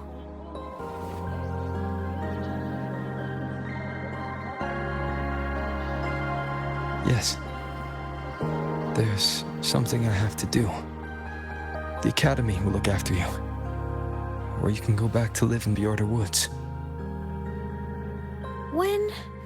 When will you come back?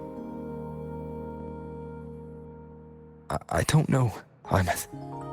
I'm sorry. But I'll come back to see you when I can. I promise. You promise? Promise. Then I'll wait for you here in Lahai-Roi. Don't feel you have to. The world is vast. Don't let me or Lahai-Roi hold you back.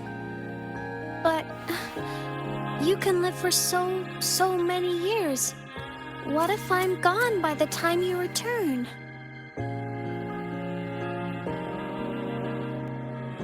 Sorry. I shouldn't have said that. You should go now. Imeth. Just go! I know you're worried. It's not fair. Why does it have to be you saving the world? You're always so exhausted, always getting hurt.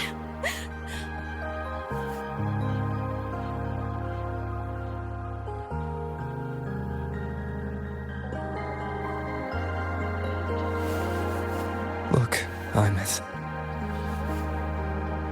I've walked through lands torn apart by the lament. Every tear weighs me down, and every cry breaks a bit of my heart. Their pain is no different from mine. Neither is their joy.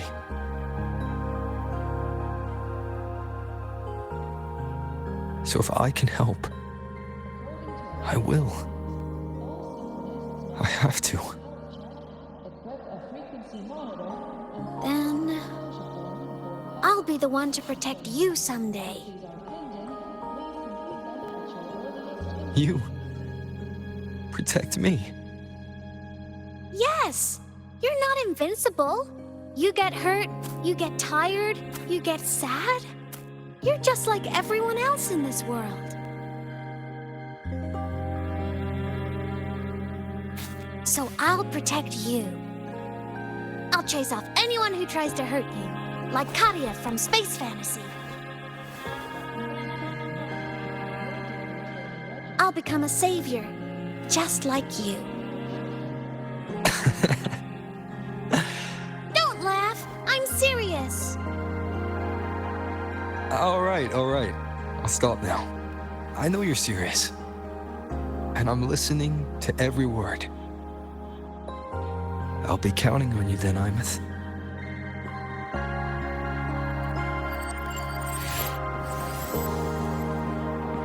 Tired? The frequency Sigilum took is coming back. It's not a great feeling. Abby's already helping me recover through the tacit mark. I'll be fine soon. Just close your eyes and take a nap. You deserve a little peace.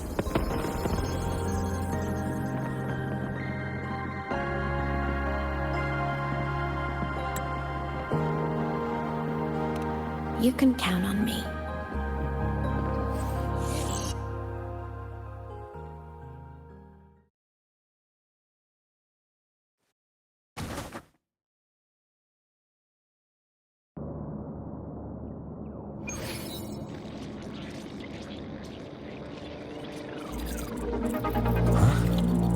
Why am I in control of Sigilum? Is it because I absorbed its frequency?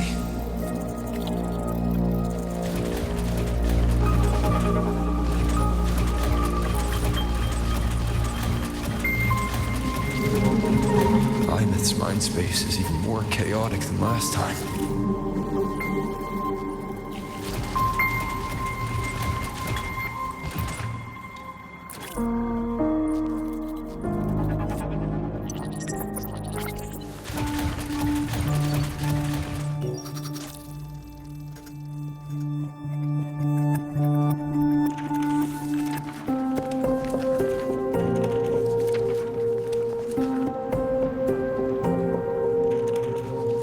Sigillum. Back for more? Thought I made a mess of you last time.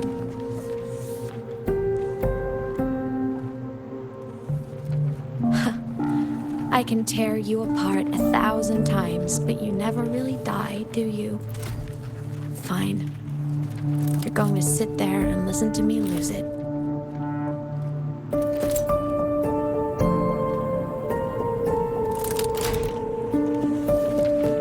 After all, there's no one else to hear this.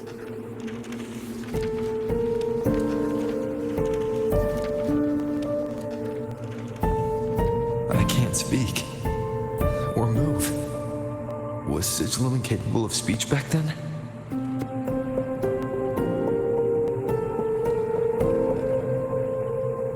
You know, I found something interesting in the Exostrider's reactor drive. A message left by my future self.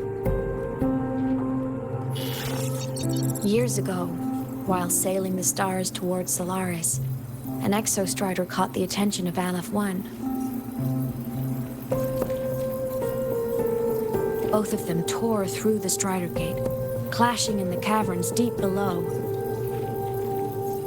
The Exostrider has combat features, but it was still no match for Aleph 1. Its body was shattered, energy nearly depleted, and void matter kept pouring through the Strider Gate. Aleph 1 kept pushing, desperate to squeeze its whole disgusting bulk into this world. It was almost successful. It would have ended everything. But then a girl named Imeth emerged from inside the Threnodian itself. The great savior, making her dramatic entrance at the final moment.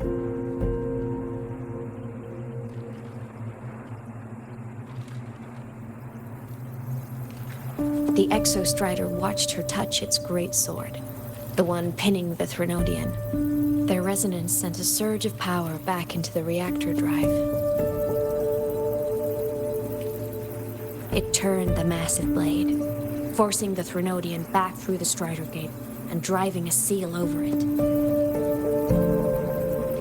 But the human girl who had resonated with the Exostrider, she was dragged through the Strider Gate with the Threnodian, vanishing from Solaris forever. Imeth was the key? She helped the Exostrider seal the Threnodian?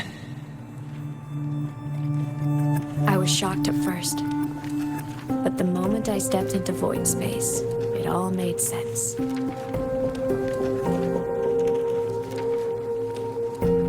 This distorted black hole of a realm where time and space are warped. It appeared when the Threnodian came to Solaris. Anything lost inside can exist in multiple moments at once. Things caught in it can be thrown into junctures of time they were never part of.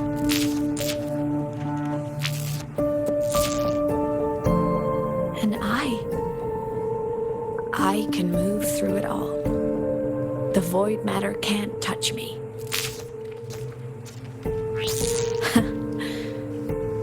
Do you have any idea what this means? Imeth, where is this going? It means I can use it to go back. Back to the very moment Aleph 1 descended.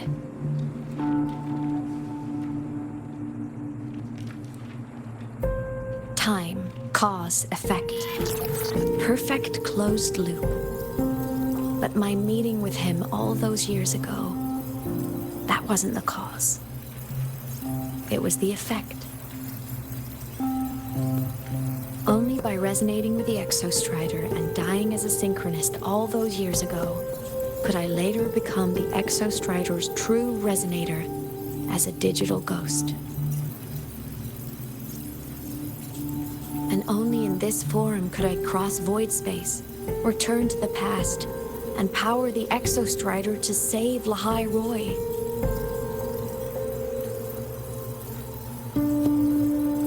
And only because Lahai-Roi survived could he have ever come here, rescue my younger self, and let me grow up here to become the chosen synchronist in the first place.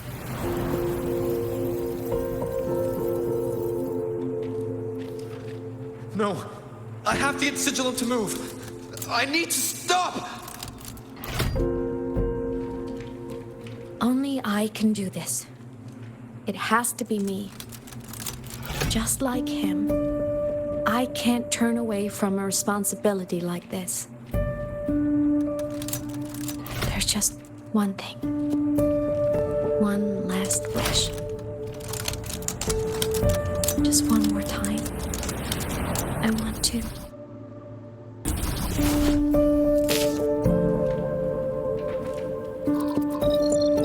I miss.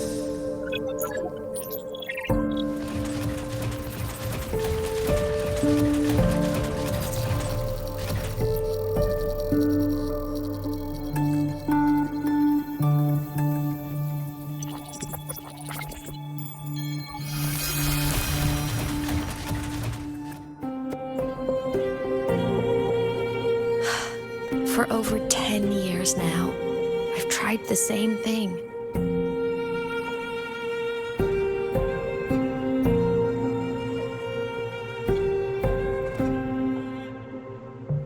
Every time the reactor drive ran its self-diagnostics during peak void storm season, I tried to reverse time.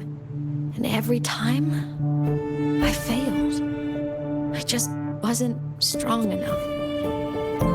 But now, further along the timeline, the edges of void space are beginning to collapse. I don't know why the Threnodian is changing, but I know there won't be another chance.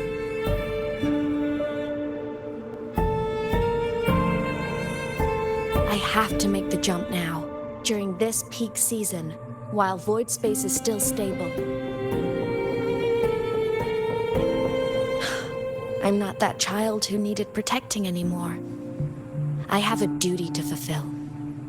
Lahai-Roi is my responsibility. So if I can help, I will. I have to. But before I go, I want to see him again. That's my one selfish wish.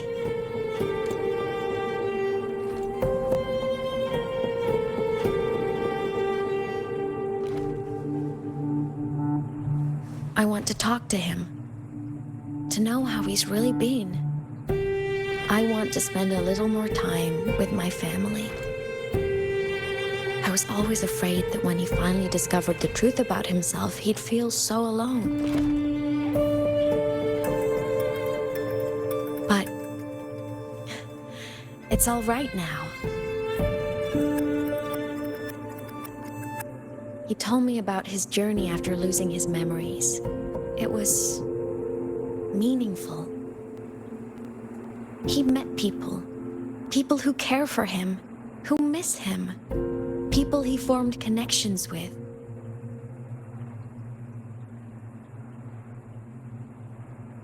So even knowing the truth about his homeland now, he won't be alone.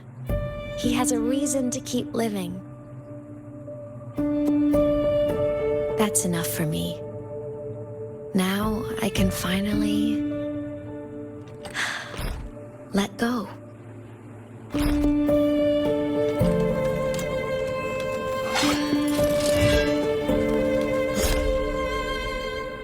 You? How? Imeth, don't you dare decide this by yourself!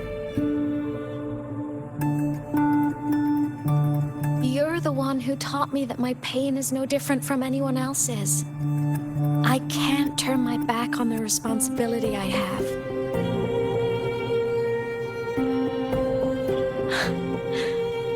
Forgive me.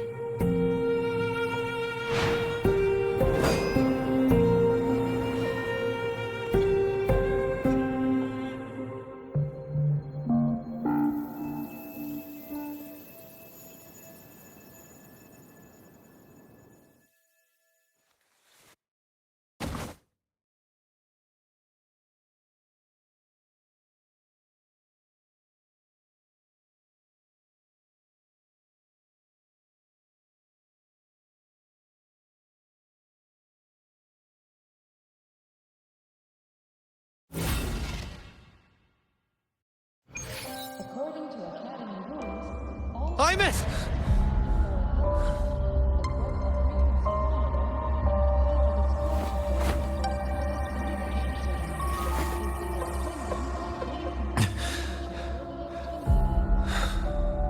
She's gone.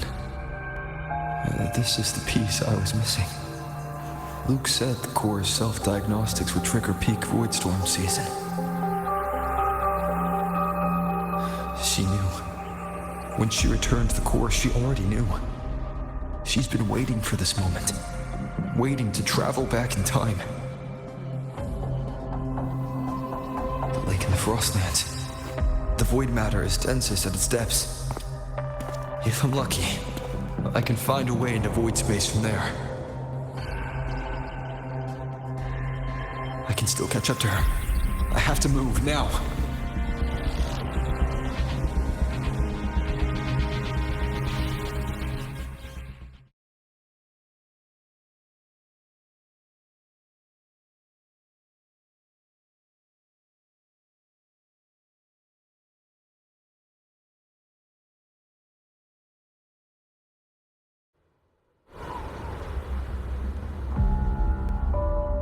I'll have to jump into the lake from there.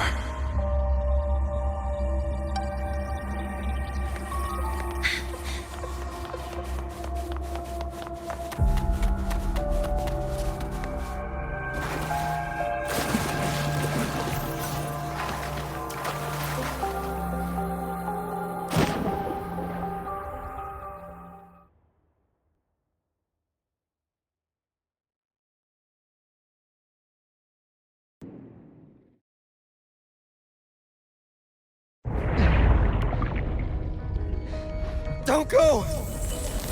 Huh? This can't be the only way. It is. The void matter can't hurt me.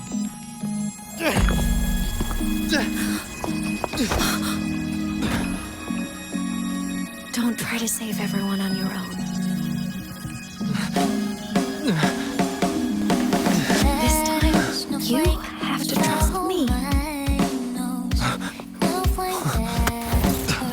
No. If you do this, there's no coming back. The Strider Gate will shut you out forever. This is the only way. The loop will close. And Lahai-Roi will survive. And we will find each other in the Frostlands. To the very edge of the starry ocean, even if are meant to fall apart, I will decide who you are for all time.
We had our time, short as it was, but it mattered. But even family can't stay together forever. The time to part always comes.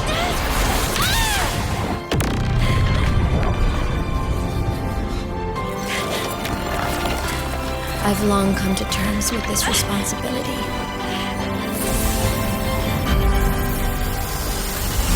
I don't regret a thing.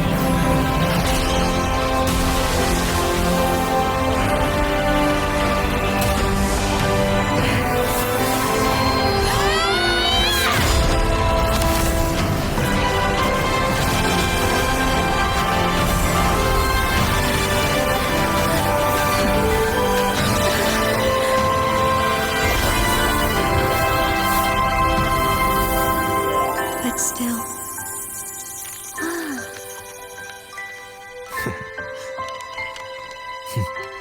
Wish I didn't have to leave.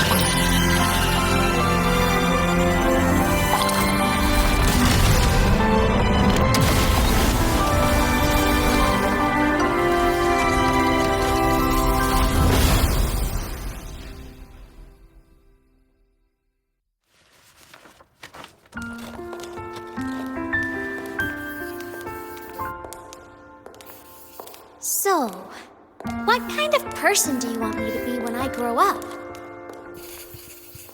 A teacher? A scientist? A singer? Huh. Which should I choose? Maybe a model? Oh, a pastry chef? Oh, what about an animal caretaker?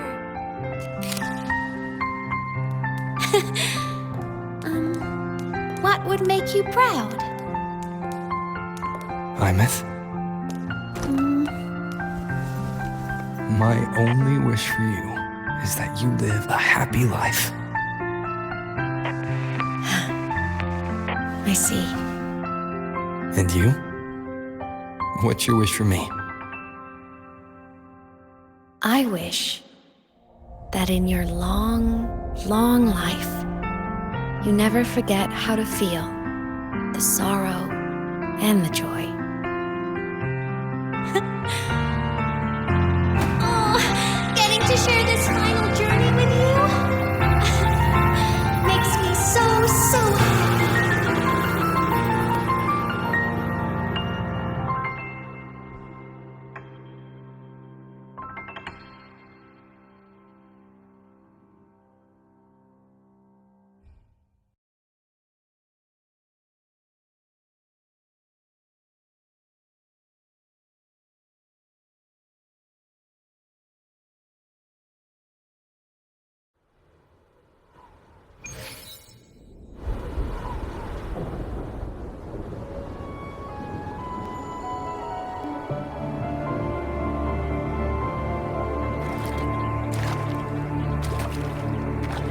Said someone lifted her from the lake when she was a child. That's when she lost her talisman. It wasn't my past self who saved her. It was me. Right here. Right now. My failure to save Imeth, has it already become part of Lahai-Roi's chain of cause and effect?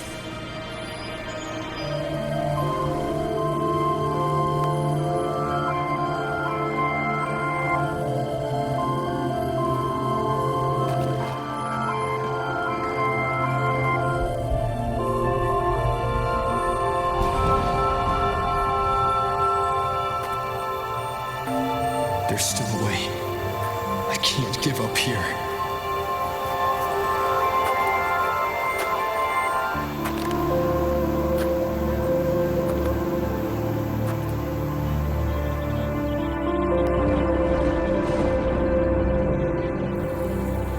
Aerith is on the other side of the Strider Gate.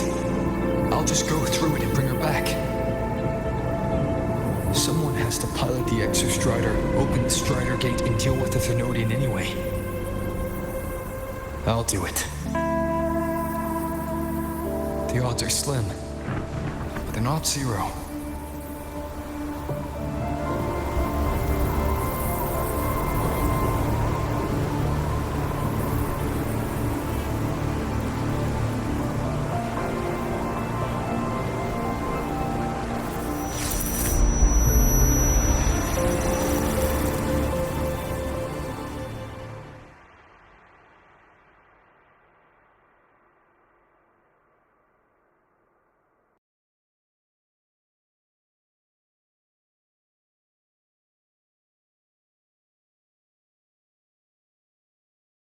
Compromise on the rules, and you compromise. We've got the mind-bending herder.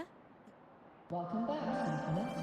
Your daily training regimen is being formulated and will be sent to your terminal soon.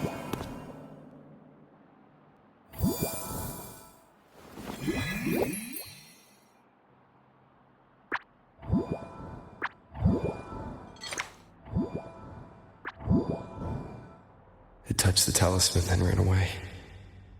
Is it trying to lead me somewhere?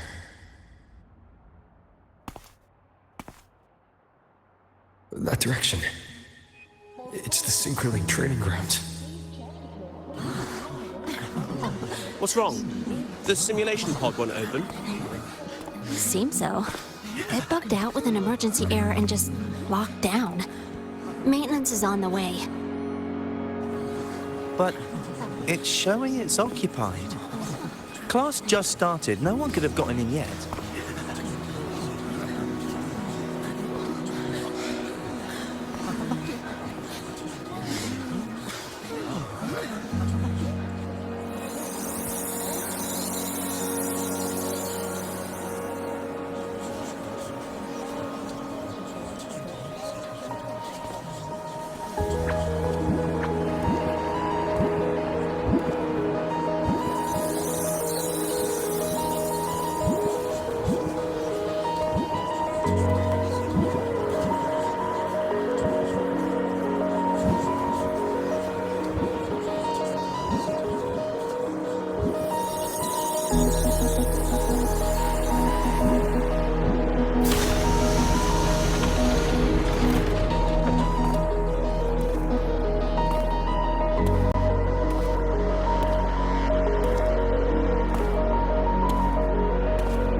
Arneth?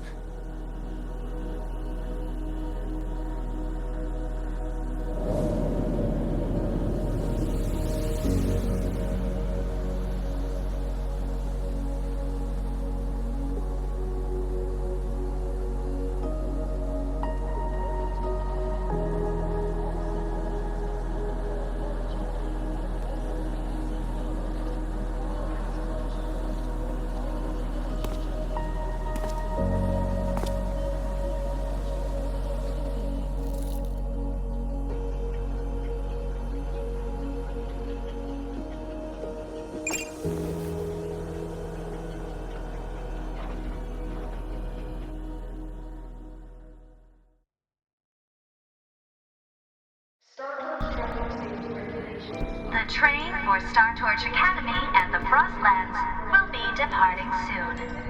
All passengers, please take your seats and fasten your seatbelts.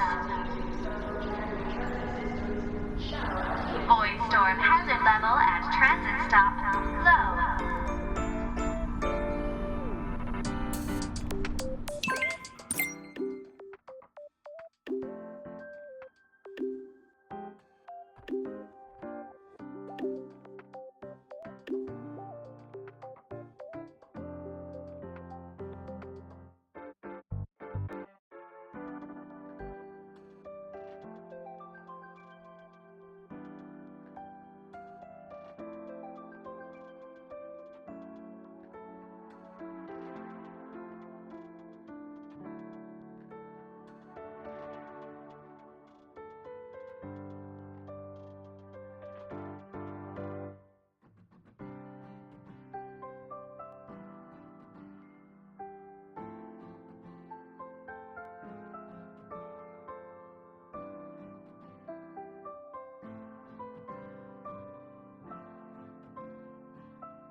this is her paper plane.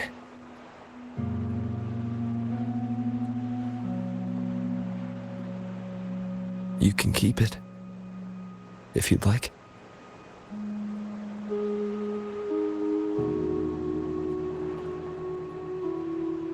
I know you're not Imeth. You're only a piece of what she left behind, kept alive by this talisman. But if you exist, it means she's still alive too, doesn't it? Otherwise, the Solace Kin couldn't have brought you back.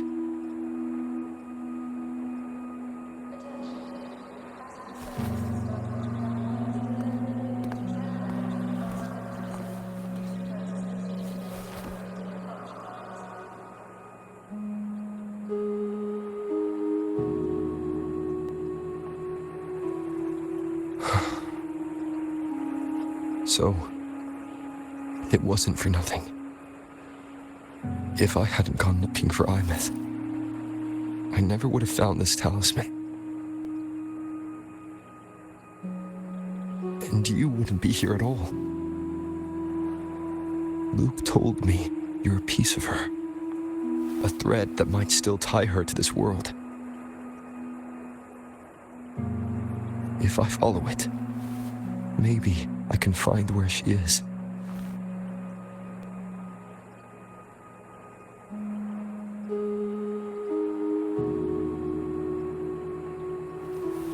You might have only said that to comfort me. No one has ever seen what's beyond the Strider Gate. It's all just guesswork. How long has it been for her since she was pulled into that chaos? Is she still alive? And if she is, how much longer can she hold on?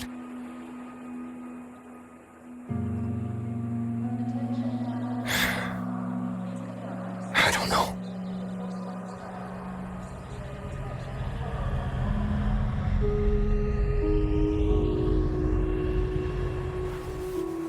But I will hold on to hope. Because the world she saved is so full of it. So peaceful. And so beautiful.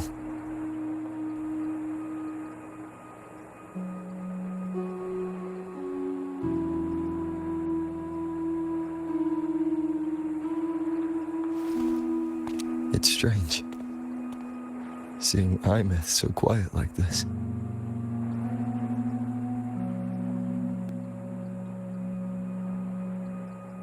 I will cross the Strider Gate and bring you home.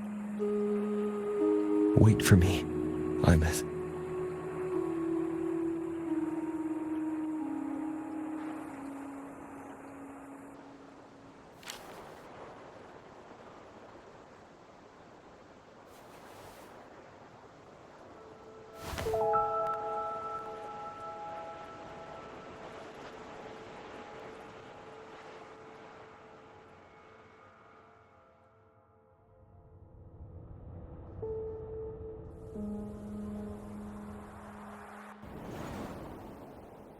Don't be sad.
Those black and water to call us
Power levels. Precision calibration. Combat efficiency. All green. I will be there for everyone as we head toward our shared future.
Captain Akakuri of Operation Team Z7 reporting in. The operation's done. Hi there. Oh, you have the rosy scent of beautiful memories, like an incomplete letter destined for a special place. I wonder where that might be.